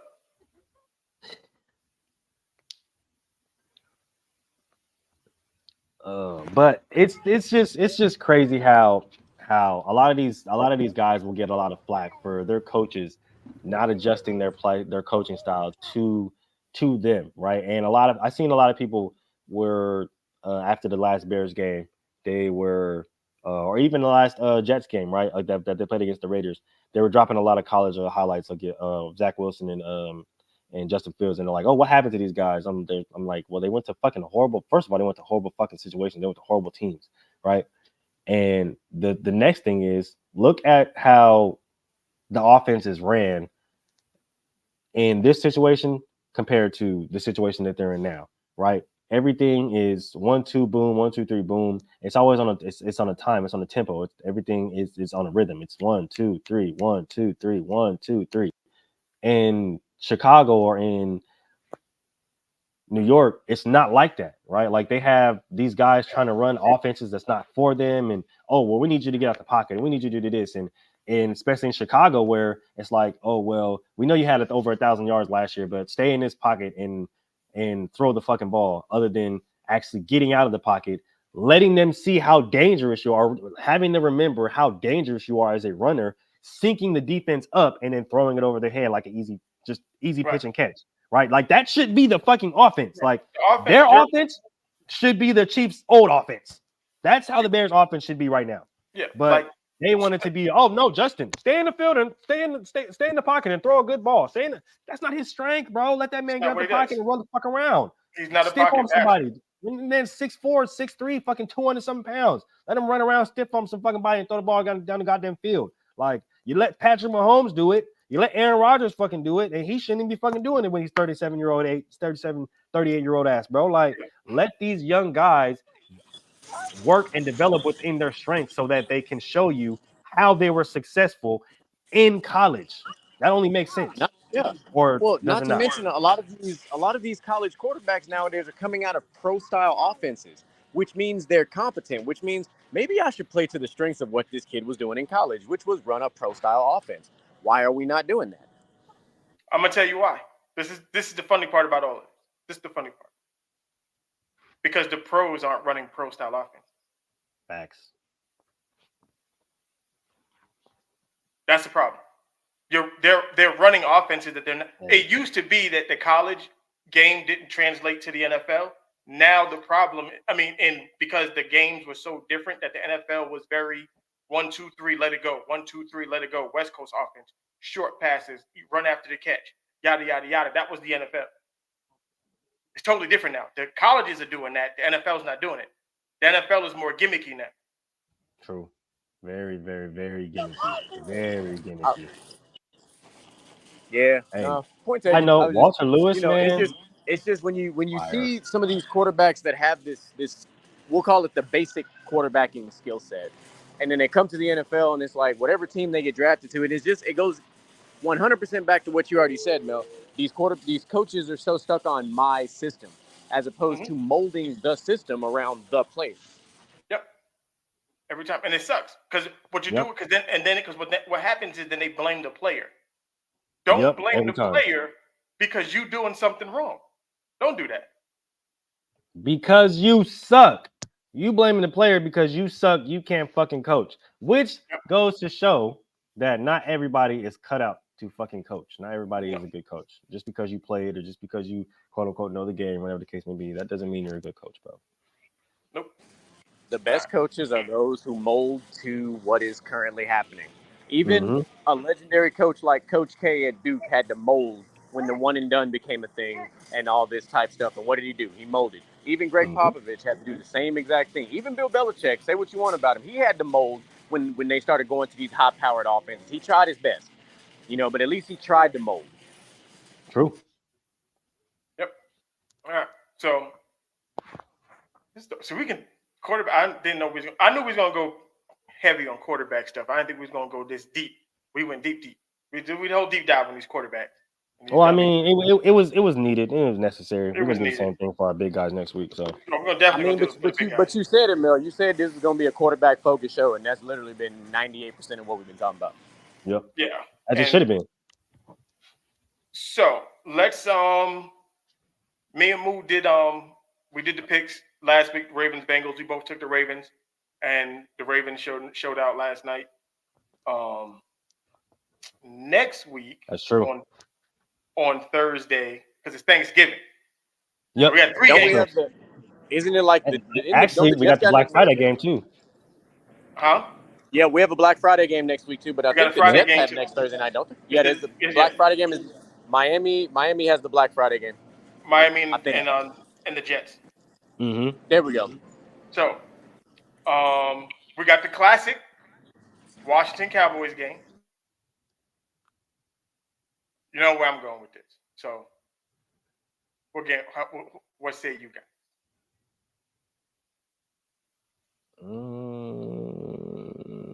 I'm going Washington. So,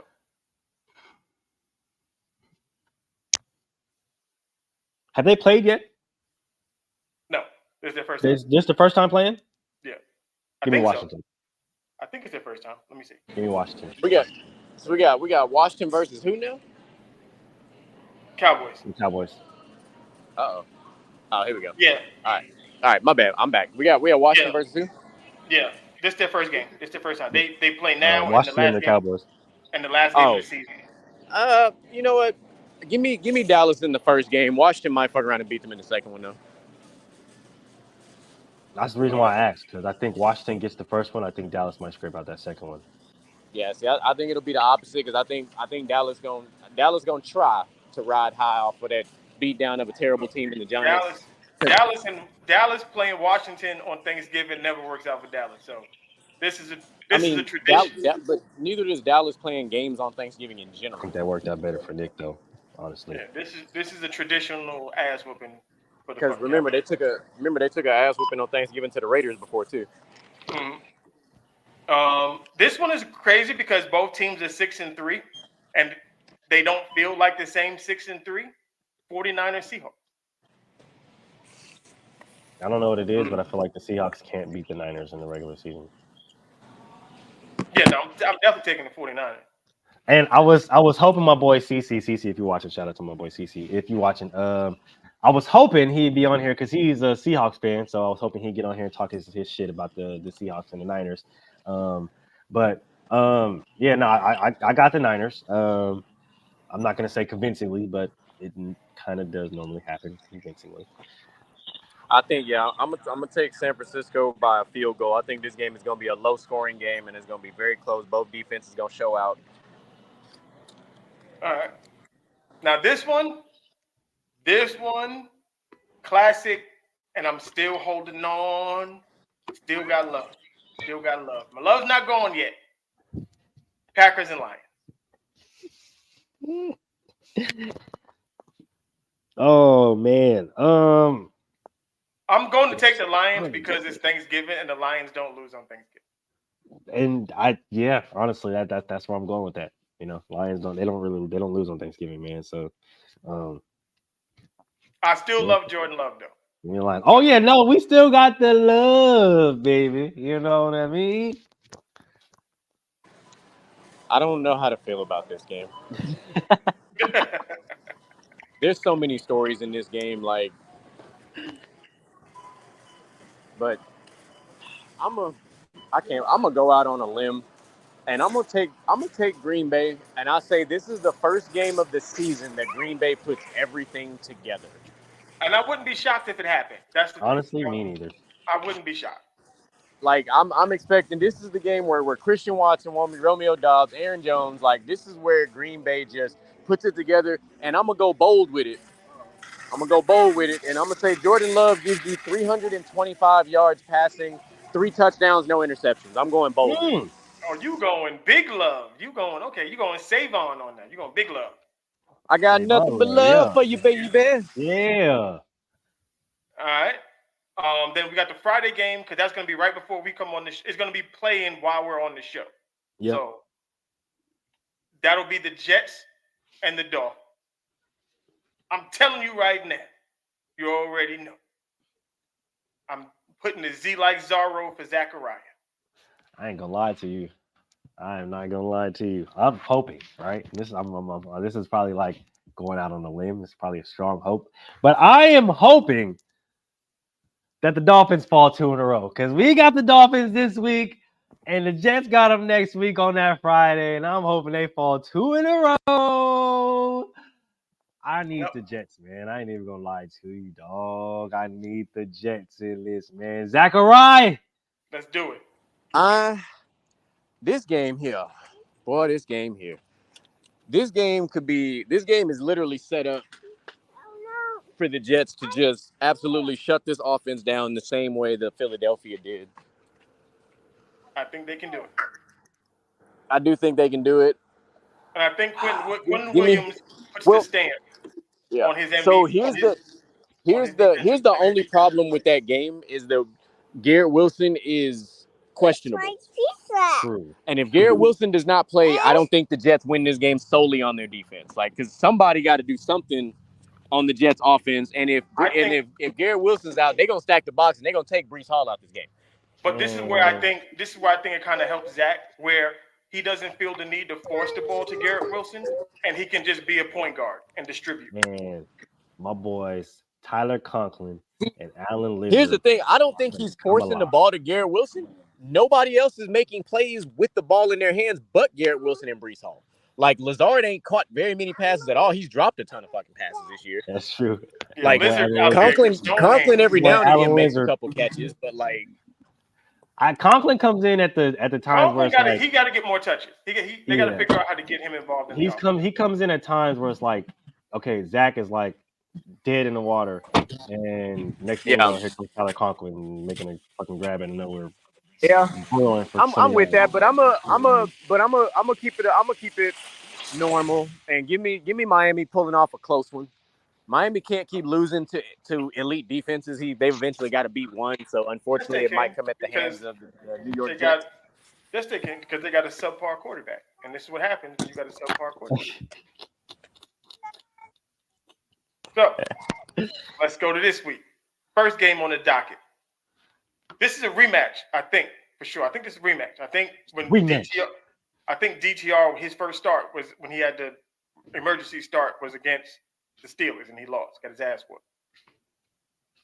Yeah, that's true. So, revenge game. I'm taking DTR, getting his first win as a starter in the NFL. I just figured that the Steelers can't keep winning games in which they're outgained them in yardage. Like, I don't understand how this is happening. And trust me, I think that's an attest to Mike Tomlin's coaching style, because getting outgained on offense constantly and yet still pulling out the damn victory is absolutely crazy stat. But I don't think that's going to continue this week. Yeah, I think the Browns defense holds it up. They give DTR a couple short fields, puts the ball in the end zone. Tight game, they win. Give me. No, I'm gonna take Cleveland. I think Cleveland's defense is enough to carry this game through, because I don't fully trust Kenny Pickett still. I don't know why. I really wanted him to be like one of those really good up and coming young quarterbacks, but he hasn't put together a full game for me yet. Now, that might change because he may be getting Pat Freiermuth back this week, which would actually be a game changer for him, because with Freiermuth in the lineup, he's able to control the offense a little bit better, and it actually opens things up for Deontay Johnson and for Pickens and everybody else. So we'll see. But I'm still going to take Cleveland. All right. Raiders, Dolphins. 3-0, baby. Like I said. Antonio Pierce, 3-0. Need it. I need it, man. AP era, man. 3-0, man. We trying to go up, man. I need Dolphins to drop 2 in a row. You feel me? So I can get up here and talk my shit. Yeah. But yeah, man, you know what I'm saying? Like I said, win, lose, or draw. Y'all see Mel Hat, man. I'm going with the squad. You feel me? Give me Raiders, man. What you got, GT? The Raiders got who the hell the Raiders playing? Dolphins. The Miami track team. Oh Lord, not the. And my cousin called it. They signed Jack. What's his name? Yes, sir. Hey, as soon as they released him, I said make the call, and they made the call. Yep. My cousin called it. He was like, Jack Jones is to the Raiders.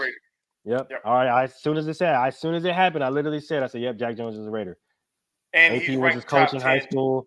AP was his coach in college. He was gonna be a Raider. It was in the stars. They're playing the Chargers, right? No. They're playing they're playing Miami. Mm-hmm. I thought Miami was playing on Black Friday. I did the games for next week because we can't. I do the early games. Okay. My brain was like not. I was like, I can't compute. That don't make sense. Right, give me the Miami track team. Your boy, because Mel's favorite dynasty draft pick, Devon Achane, is back in the mix, and I think that's gonna be his coming out party, and it might just be at the Raiders' expense, unfortunately. I'm gonna take the Miami track team in that one. All right. Good old NFC East battle, Giants and Washington. You already know where I'm going with this. Washington. That ain't no damn battle. I was gonna say that's not a battle. That's going to be a slaughter.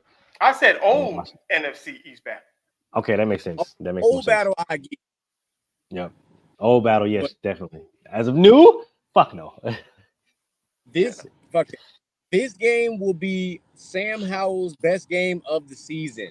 I hope so. He damn near gonna pass for 350, 400. I need Terry McLaurin to have. I need Terry McLaurin. That's who I need. Terry. This is who I need to go off. 165. I need $120 and 2 touchdowns. 165. I'll take it. That's right. He got to have him one of them CeeDee Lamb games that all these other receivers keep having. Like, he need to have all his receptions and everything else, too. Mm-hmm. Yeah. Like, he got to have one of these games. The scary Terry time. So this is the game my brother was talking about because he a 49er fan and he a Baker hater. So 49ers, Tampa Bay. I'm gonna do it. I'm gonna do it. I'm gonna do it too. I don't care. I'm gonna for sure do it because the Niners DBs can be had. Uh-oh. And I like the way I'm gonna do it. Mike Evans play. Mike Evans is coming up. We're doing weird stuff again. So I'm going with my Baconeers, man. Going with my Baconeers. Yeah. I know they was on a little high note. Niner fans is on a little high note because they finally got their full squad back and whatnot. But give me the Baconeers. Oh, you talking about they got their little toddler back? Y'all don't act like that boy don't look like a little badass toddler every time he take off. That's the next game. I am gonna rock with Tampa in this game. I think hopefully, Baker's not because he got nicked up that last game. Oh, hopefully he's. That's true. So hopefully he's up to 100%, or close to it, to where he can play. I like the fact that Rashad White is starting to show up and show out as well. So it's like Tampa's kind of starting to come together a little bit, offensively at least. So give me Tampa in this game as well. Yeah, I forgot about Baker's hand is all effed up. Speaking of running toddlers, your boy Kyler Murray's back. Yes, he is.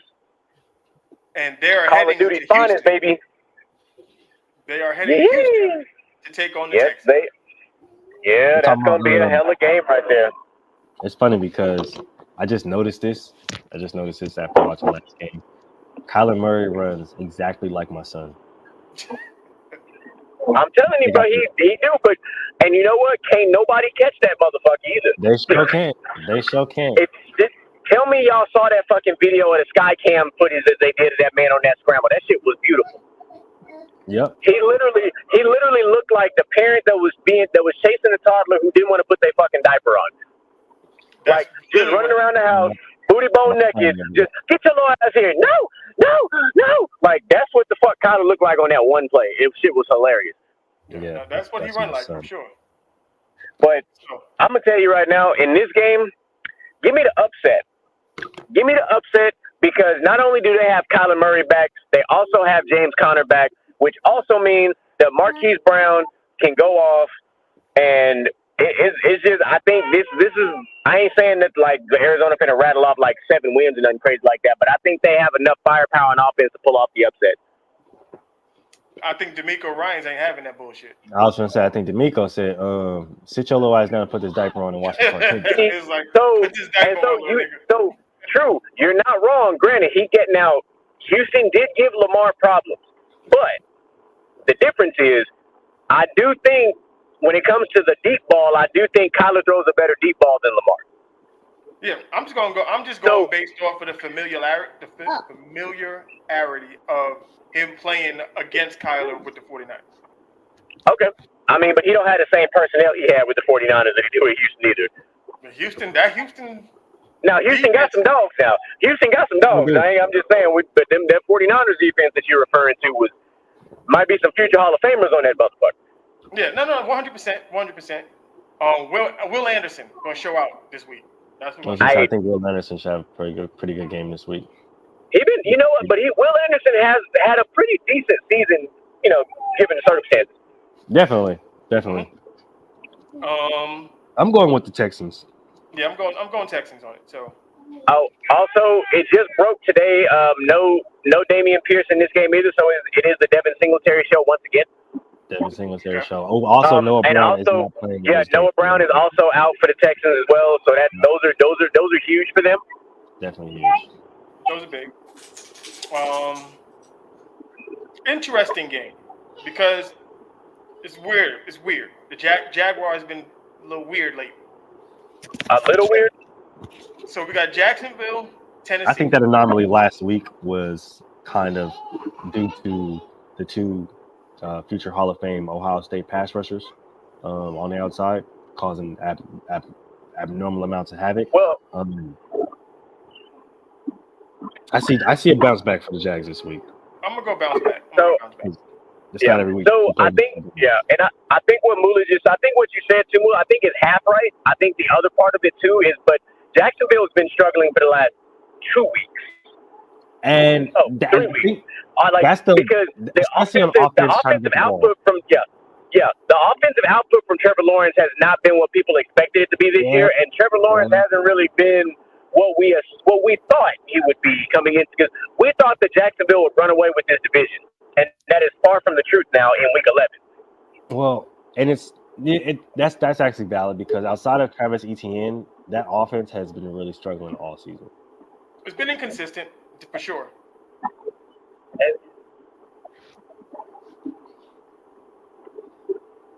Oh, there we go. I was like, video started doing weird stuff. It's crazy. All right. I'm gonna go Titans. I'm gonna go Jags. I'm gonna go Jags. I'm gonna go Jags. They should right the ship this week. This should be a get right game for them. Definitely. Yeah, I'm still gonna go Jags, but this one person who just has the Jaguars numbers, and his name is King Henry. That man be having career ass games against Jacksonville by himself. Literally, that man be going for 170 yards rushing by his damn self against Jacksonville for some reason. It's literally be Jacksonville where he'll go. So if somehow the combination of Derrick Henry and Will Levis and fucking D-Hop just goes the fuck off, I won't be surprised, but I want Jacksonville to win this game. Yeah, I wouldn't be surprised either. This is intriguing, I think. But no, this will be another layup for the Cowboys, another team that they are playing without a winning record in the Carolina Panthers. And this will start more talk about the Cowboys being the best team in the NFC, which is bullshit. They just had the weakest schedule I've ever seen a team play. So I'll take the Cowboys in this game just by default. Yeah, this is probably not going to be good. Yeah. If Dallas wants a chance to match what Miami did and put up 70 points, this is going to be the game. But at the end of this game, I don't care how badly Dallas wins this game. Y'all not them boys. Y'all not them boys, because y'all are professionals at beating up on bad teams, and y'all are absolutely ass at beating teams that you can't beat, that have better records than you, or just teams that are just good teams in general. Y'all like allergic to beating good teams. 100%. Teams that's better than like y'all literally are out there like y'all are like the SEC when they play teams from like the fucking American Conference in the opening game of the college football season. Like that's how y'all look against non-playoff teams. This is Alabama versus Bowling Green. Yeah, like. Even you heard Little Body Big Fro. She said, "Oh." Yep. Well, actually, that was this Little Body Big Fro. Oh, yeah. That's the other one. See, yep. All the babies second. around. Yeah, second Little Body Big Fro. He agrees. Next up, Bears, Lions. I'm gonna go ahead and take the Lions. I know Justin Fields is actually back this week, but I'm gonna go ahead and take the Lions. That offense is still very, very weird and obstruct and one-centric. So, I'm taking the Lions. They've been on a roll, and I think Dan Campbell is actually going to be on something to prove this week, because there's been a lot of rumors and murmurs that he's supposed to be in the front runner for the Texas A&M job, and he's like, fuck y'all. I'm not going to college to coach college. I'm in the league to stay. Don't do that. The Detroit Lions are 7-2. Yep. Yeah, that part. They are going to be 8-2 after this. I believe it.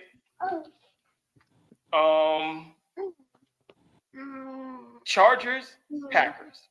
Two teams that can't get out of their own way are playing right now. For the love of everything, can the Chargers put together a complete fucking game for once this season? Probably not. Brandon Staley just sit the fuck down. Let Kellen Moore call an elite offensive game plan and let Justin Herbert be efficient for once this season. That would be great. Nope. I'm going to take the Chargers in this game.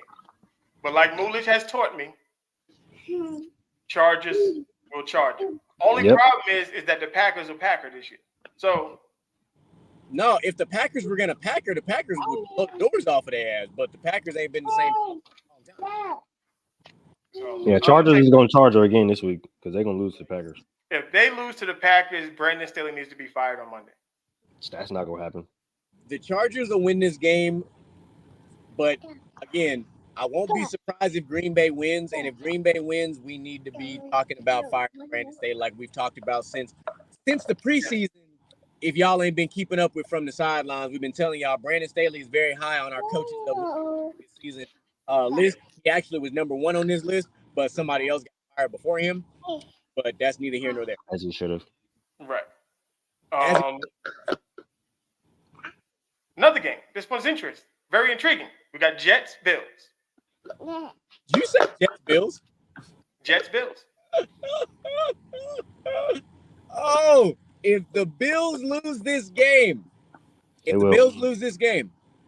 Mel, 2 hours, 6 seconds. Clip this shit. If the Bills lose this game, they are out of the playoffs. They will not make the fucking playoffs. I'm saying it right the fuck now.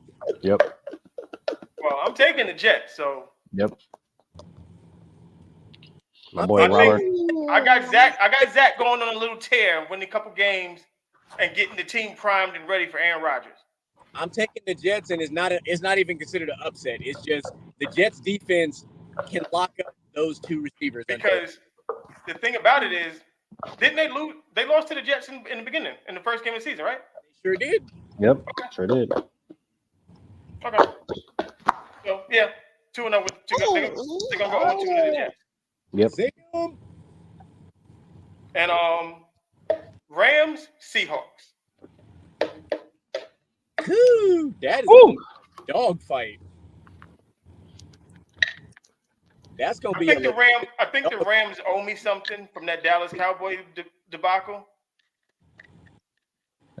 They owe me. This is it. I'm gonna take the Rams. I am solely taking the Rams because Matthew Stafford is back healthy, and I expect Cooper Kupp to right the ship for the Rams. I think I'm gonna take the Seahawks. Main reason being is Kenneth Walker looks really, really good right now. Tyler Lockett has been looking solid. Their offense has been looking really good. It's been clicking on all the right levels. So I think I'm gonna go with the Seahawks. But with a fully healthy Matthew Stafford and Cooper Kupp, you can't never take the Rams out. Now there is a chance that Tyler Lockett does not play because that is true with injuries, which would mean it is that the is Jackson true. Smith and Jigba show. Ooh, good point. So that is very much on the table as well. That is a good point. Hey man, I keep up with the updates, man. That's my role on this panel. And like I said, this is what we do. We all have a piece of this pie. We use it, we slide it accordingly. This game, I'm really gonna watch this game. I'm literally watching this game. Like I'm not going to red zone and watching all the games. I'm going to focus watching this game through this game. That's the Vikings and the Broncos. Absolutely. Oh, absolutely. That should be the game of the week. Yeah, Sunday night. That's a Sunday night football game. Sunday night game. Mm-hmm. Yep. So yeah, that game's gonna be perfect. Yep. Is that Sunday night or Monday night? Sunday night. Sunday. Yep. Full blown attention. Oh, so we get Carrie Underwood. We waiting all day for Sunday night. Yeah. Hey, sign me up, but don't ever cheat on her because she gonna cut your car up. Hey, it's all good. Yeah. It's all good. I ain't worried about it because I think I'm taking that risk. I ain't even gonna cap. Look, I said it last week. I don't know how the Vikings are still winning football games. I don't. It's weird to me how they literally all of the other guys have stepped up. Kudos to them. Their third and fourth wide receivers have stepped up. The running game has stepped up. Their third quarterback has stepped up. Aren't they on like a 5-game winning streak? Something crazy like that. Oh, you know what they do? I remember because they have they're doing the opposite of what James Harden is doing with the Clippers. He's 0-5. Sorry, I had to thought. Yeah. Like so, but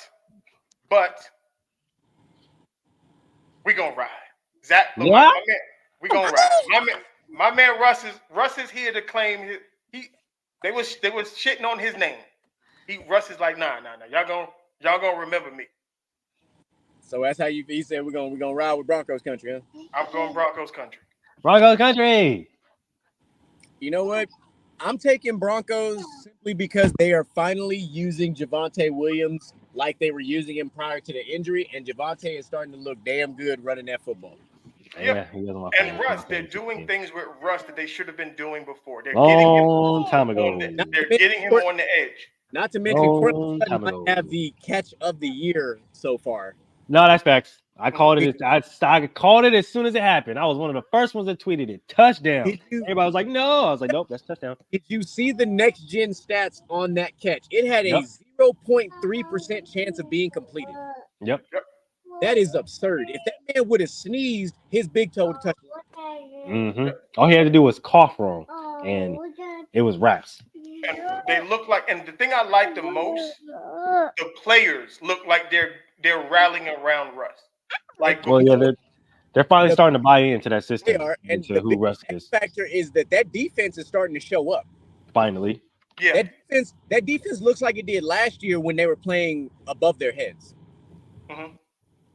And now they look like they've kind of stabilized because they are actually a very good run defense. They actually kept running backs in check, minus what happened with James Cook. But of course, Patrick Surtain is starting to do Patrick Surtain number one receivers and slow them down too. So it's becoming a very interesting into the season for this Broncos team. I think I'm gonna take the Vikings. I'm gonna give me the space engineer, man. Oh, you're gonna ride the Joshua Dobbs train. Mm-hmm. Listen, if they win this game without Jay Jettas and then Jettas comes back after the bye, look out for Minnesota. That's all I'm gonna say. It's gonna get scary. Minnesota's gonna look scary. Yep. Alexander Madison may also be out for this game. He has not cleared the concussion protocol yet either. Yep. But Cam Akers has been the guy. So we'll see. I'm gonna call this the pull your skirt up game. Monday night, Eagles, Chiefs. Kelsey brothers are at it. Taylor Swift probably gonna be there. Oh yeah, you know she's gonna be in there live and direct, man. Doing a little handshake with Miss Mahomes and shit. So Taylor Swift gonna be there. Brittany Mahomes gonna be there. Patrick Mahomes' dumbass brother gonna be there probably. Mm-hmm. And the Eagles gonna beat the shit out the Chiefs. Yep. Gone and chalk it up. Philly gonna get their regular season revenge because obviously you can never get revenge for losing in the Super Bowl. Although this is a football show, they know damn well that basketball matchup with Alabama and Chattanooga is not fair at all. They did Chattanooga wrong with that. So we gonna shout out to how you say that, Carrito? That's what I'm going with. Carrito MVP 11, man. Carrito, we just gonna call it MVP 11, man. Keep it simple. Yeah, and look, you've been in the chat. Look, make sure you come back. Appreciate you, man. Everybody, my brother came through. Michael B ain't show up, so we got to fight Michael B. Well, right now, so you know. Oh, Auntie ain't been here in 2 weeks. We gotta get on Auntie for that. Oh yeah, she But she been working and stuff like that. Because remember, like I said, Micah's in New York, which means Micah and Troy gonna meet for the first time in person.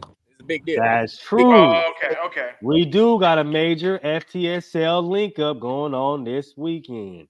Okay, that's right. I missed that. All right, so I give him. He gets a half a pat. Get a little pass. It's okay. That's okay. He's also up there for a family matter. So I'm gonna say that without saying too much. So absolutely. So shout out to DJ Micah B. Fun vacation, but it has some moments where it will be fun as well. Absolutely, right. Absolutely. How long are you supposed to be up there? I think 4 days. Okay. Because my wife just got up there. She just got up there this morning. Yeah, he'll be back before Thanksgiving because me and him we're gonna be together on Thanksgiving anyway. So. Oh yeah. Oh, just so y'all, I don't know if y'all know this. This is gonna be a little drop. My wife is performing in the Macy's Day Parade with Cher. So Word. if y'all watch it, the wife will be on the television during the parade on Thanksgiving. Bet. I'll be tuning in. I will be tuning in. Definitely that. All right. So, with that being said, shout out to everybody who came through. Shout out to everybody who came through on TikTok. Everybody listening on Spotify, Apple Music. Yo, y'all are turning up, man. Am I going to the F1 race? No. I'm coaching. Actually, I'm coaching the game tomorrow. All-Star. What I'm gonna try and do is get as much footage as I possibly can. Hopefully, I get a couple interviews so I can share it next week on the show. It's a Toys for Tots game, but it's an all-star game. For most of y'all who don't know, I do coach a women's professional football team. I got some more stuff coming up as far as that's concerned. I think I'm coaching the game the week of the Pro Bowl out here in Vegas. I will let y'all know what's going on with that. But I did watch some of the preliminary, like they were doing like test runs yesterday, and you got these rockets on wheels, and they ripped up the goddamn ground out here in Vegas. It's fucking crazy. Yep. Andre, hit me up. Tell me what you want. I'll see if I can find you something. If I can get it for you. Yeah, definitely. We got the merch lines coming on the way. They already been made. Prints are up. The prototypes are actually up right now. My dad got them. I'm just waiting for him to send me the proofs and stuff like that. But merch is on the way, so definitely be on the lookout for that.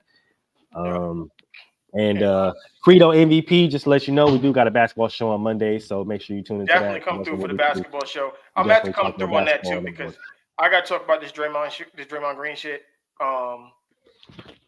Look, I'm sorry. Like, look, Rudy Gobert don't get choked out if his boy don't fucking do dumb shit. Like, that's all I got to say. At the end of the day, man, y'all know rule number one: don't run up, because when you run up, you get done up, man. Stop playing. Don't grab my teammate. If you're gonna grab somebody, you grab your teammate. Don't grab my teammate. Don't grab my teammate because you're gonna get beat up doing that. We used to say it back in school, man. Run up, get done up, man. Come on, man. It's rule number one. You broke the first two rules in less than 15 seconds. You ran up and you grabbed the wrong player. It's rule number one. Looked like he didn't know what to do. He was just like you lucky that Draymond didn't give you that Ron Artest treatment, or that, I guess in this case, that Jordan Poole treatment, and put your ass to sleep. Yeah. Right. What?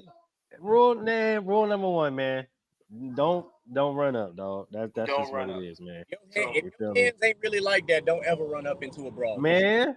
Stay outside, man. Just stand out there. Stand next to the rack. Stay inside, man. Don't come outside with a grown folks like to play. All right. So, once again, we appreciate everybody who came through. Any last word, fellas, before we, you know what? All I gotta say is, man, appreciate everybody for sliding through the Best Damn Football Show. Y'all know what it is, man. We'll be back on another Friday again. On the Black Friday. It's a Black Friday show. On a Black Friday. So make sure y'all come through with your shopping and stuff like that. Show us what you got. But in the meantime, in between time, make sure y'all catch us on back to Basket to Basket on Mondays. Then we got something coming for y'all on Tuesdays. It's in the works, so just give us a little bit of time. We got Gentlemen's Talk, and that's been going crazy, and they've been coming with the heat with all of these topics on social media. So shout out to y'all for feeding them all of this content that they can kind of just keep filing out and keep talking about, because the content has been fire, the conversations have been fire, the discussions have been fire. Then we follow that up with PVT with my girl Samara. You know she's gonna come in going crazy with all the bias and the James Harden love and the LeBron hate and the Draymond hate. So you know you gotta slide through for that. And then we back again. Friday, the best damn football show that y'all see on the internet. So, yeah, appreciate you guys rocking with us, man. Appreciate all the subscribers. Appreciate everybody in the comments, audio listeners, video watchers, and yeah, we're gonna see you guys soon, man. Yeah. So, first thing I'm gonna say, because Mel's on this panel here for a second, is shout out to you being the Vegas native, getting a professional baseball team, because the city of Oakland just can't seem to get right. So congratulations you guys for getting that 2028 stadium breakdown. So there's a little bit of baseball news for y'all, just in case y'all weren't keeping up with that. Secondly, most important is we do 100% appreciate everybody that has been following us and rocking with us on Instagram, on TikTok, on YouTube. Because of you guys, we literally have a competition going on between Gentlemen's Talk and Inside the Huddle on TikTok, and it's fucking live. It took that competition. Wait a minute, hold on. What I missed? It took Inside the Huddle until week 10 of the NFL season to finally surpass us in likes. It took y'all to a half of the season to catch us, but it's okay. Because we already got some more stuff cooking. The TikToks is rolling. I got 6 TikToks in the queue ready to go. So it ain't over till it's over. That's all right. Okay. Look, it's just a testament to the energy that's on this show. We brought your energy came over here, and now we throwing it back. That's all. You feel me? It goes back and forth, man. You know what I mean? It's a tit for tat, man. You scratch my back, I scratch yours. You feel me? Type thing. Most importantly, if you guys have not checked us out, man, y'all have got to get on podpage/From the Sidelines, man. Y'all got to check out the website. Every single video is on there. Every single audio episode is on there. Links to all the shows are on there. Y'all check us out. Y'all mess with us. Once we get the merch all situated, we'll have a link on the website so you can click that link and get you straight to the merch shop as well. So we got you guys covered on that as well. So just be looking at that. From the Sidelines, we told y'all we coming.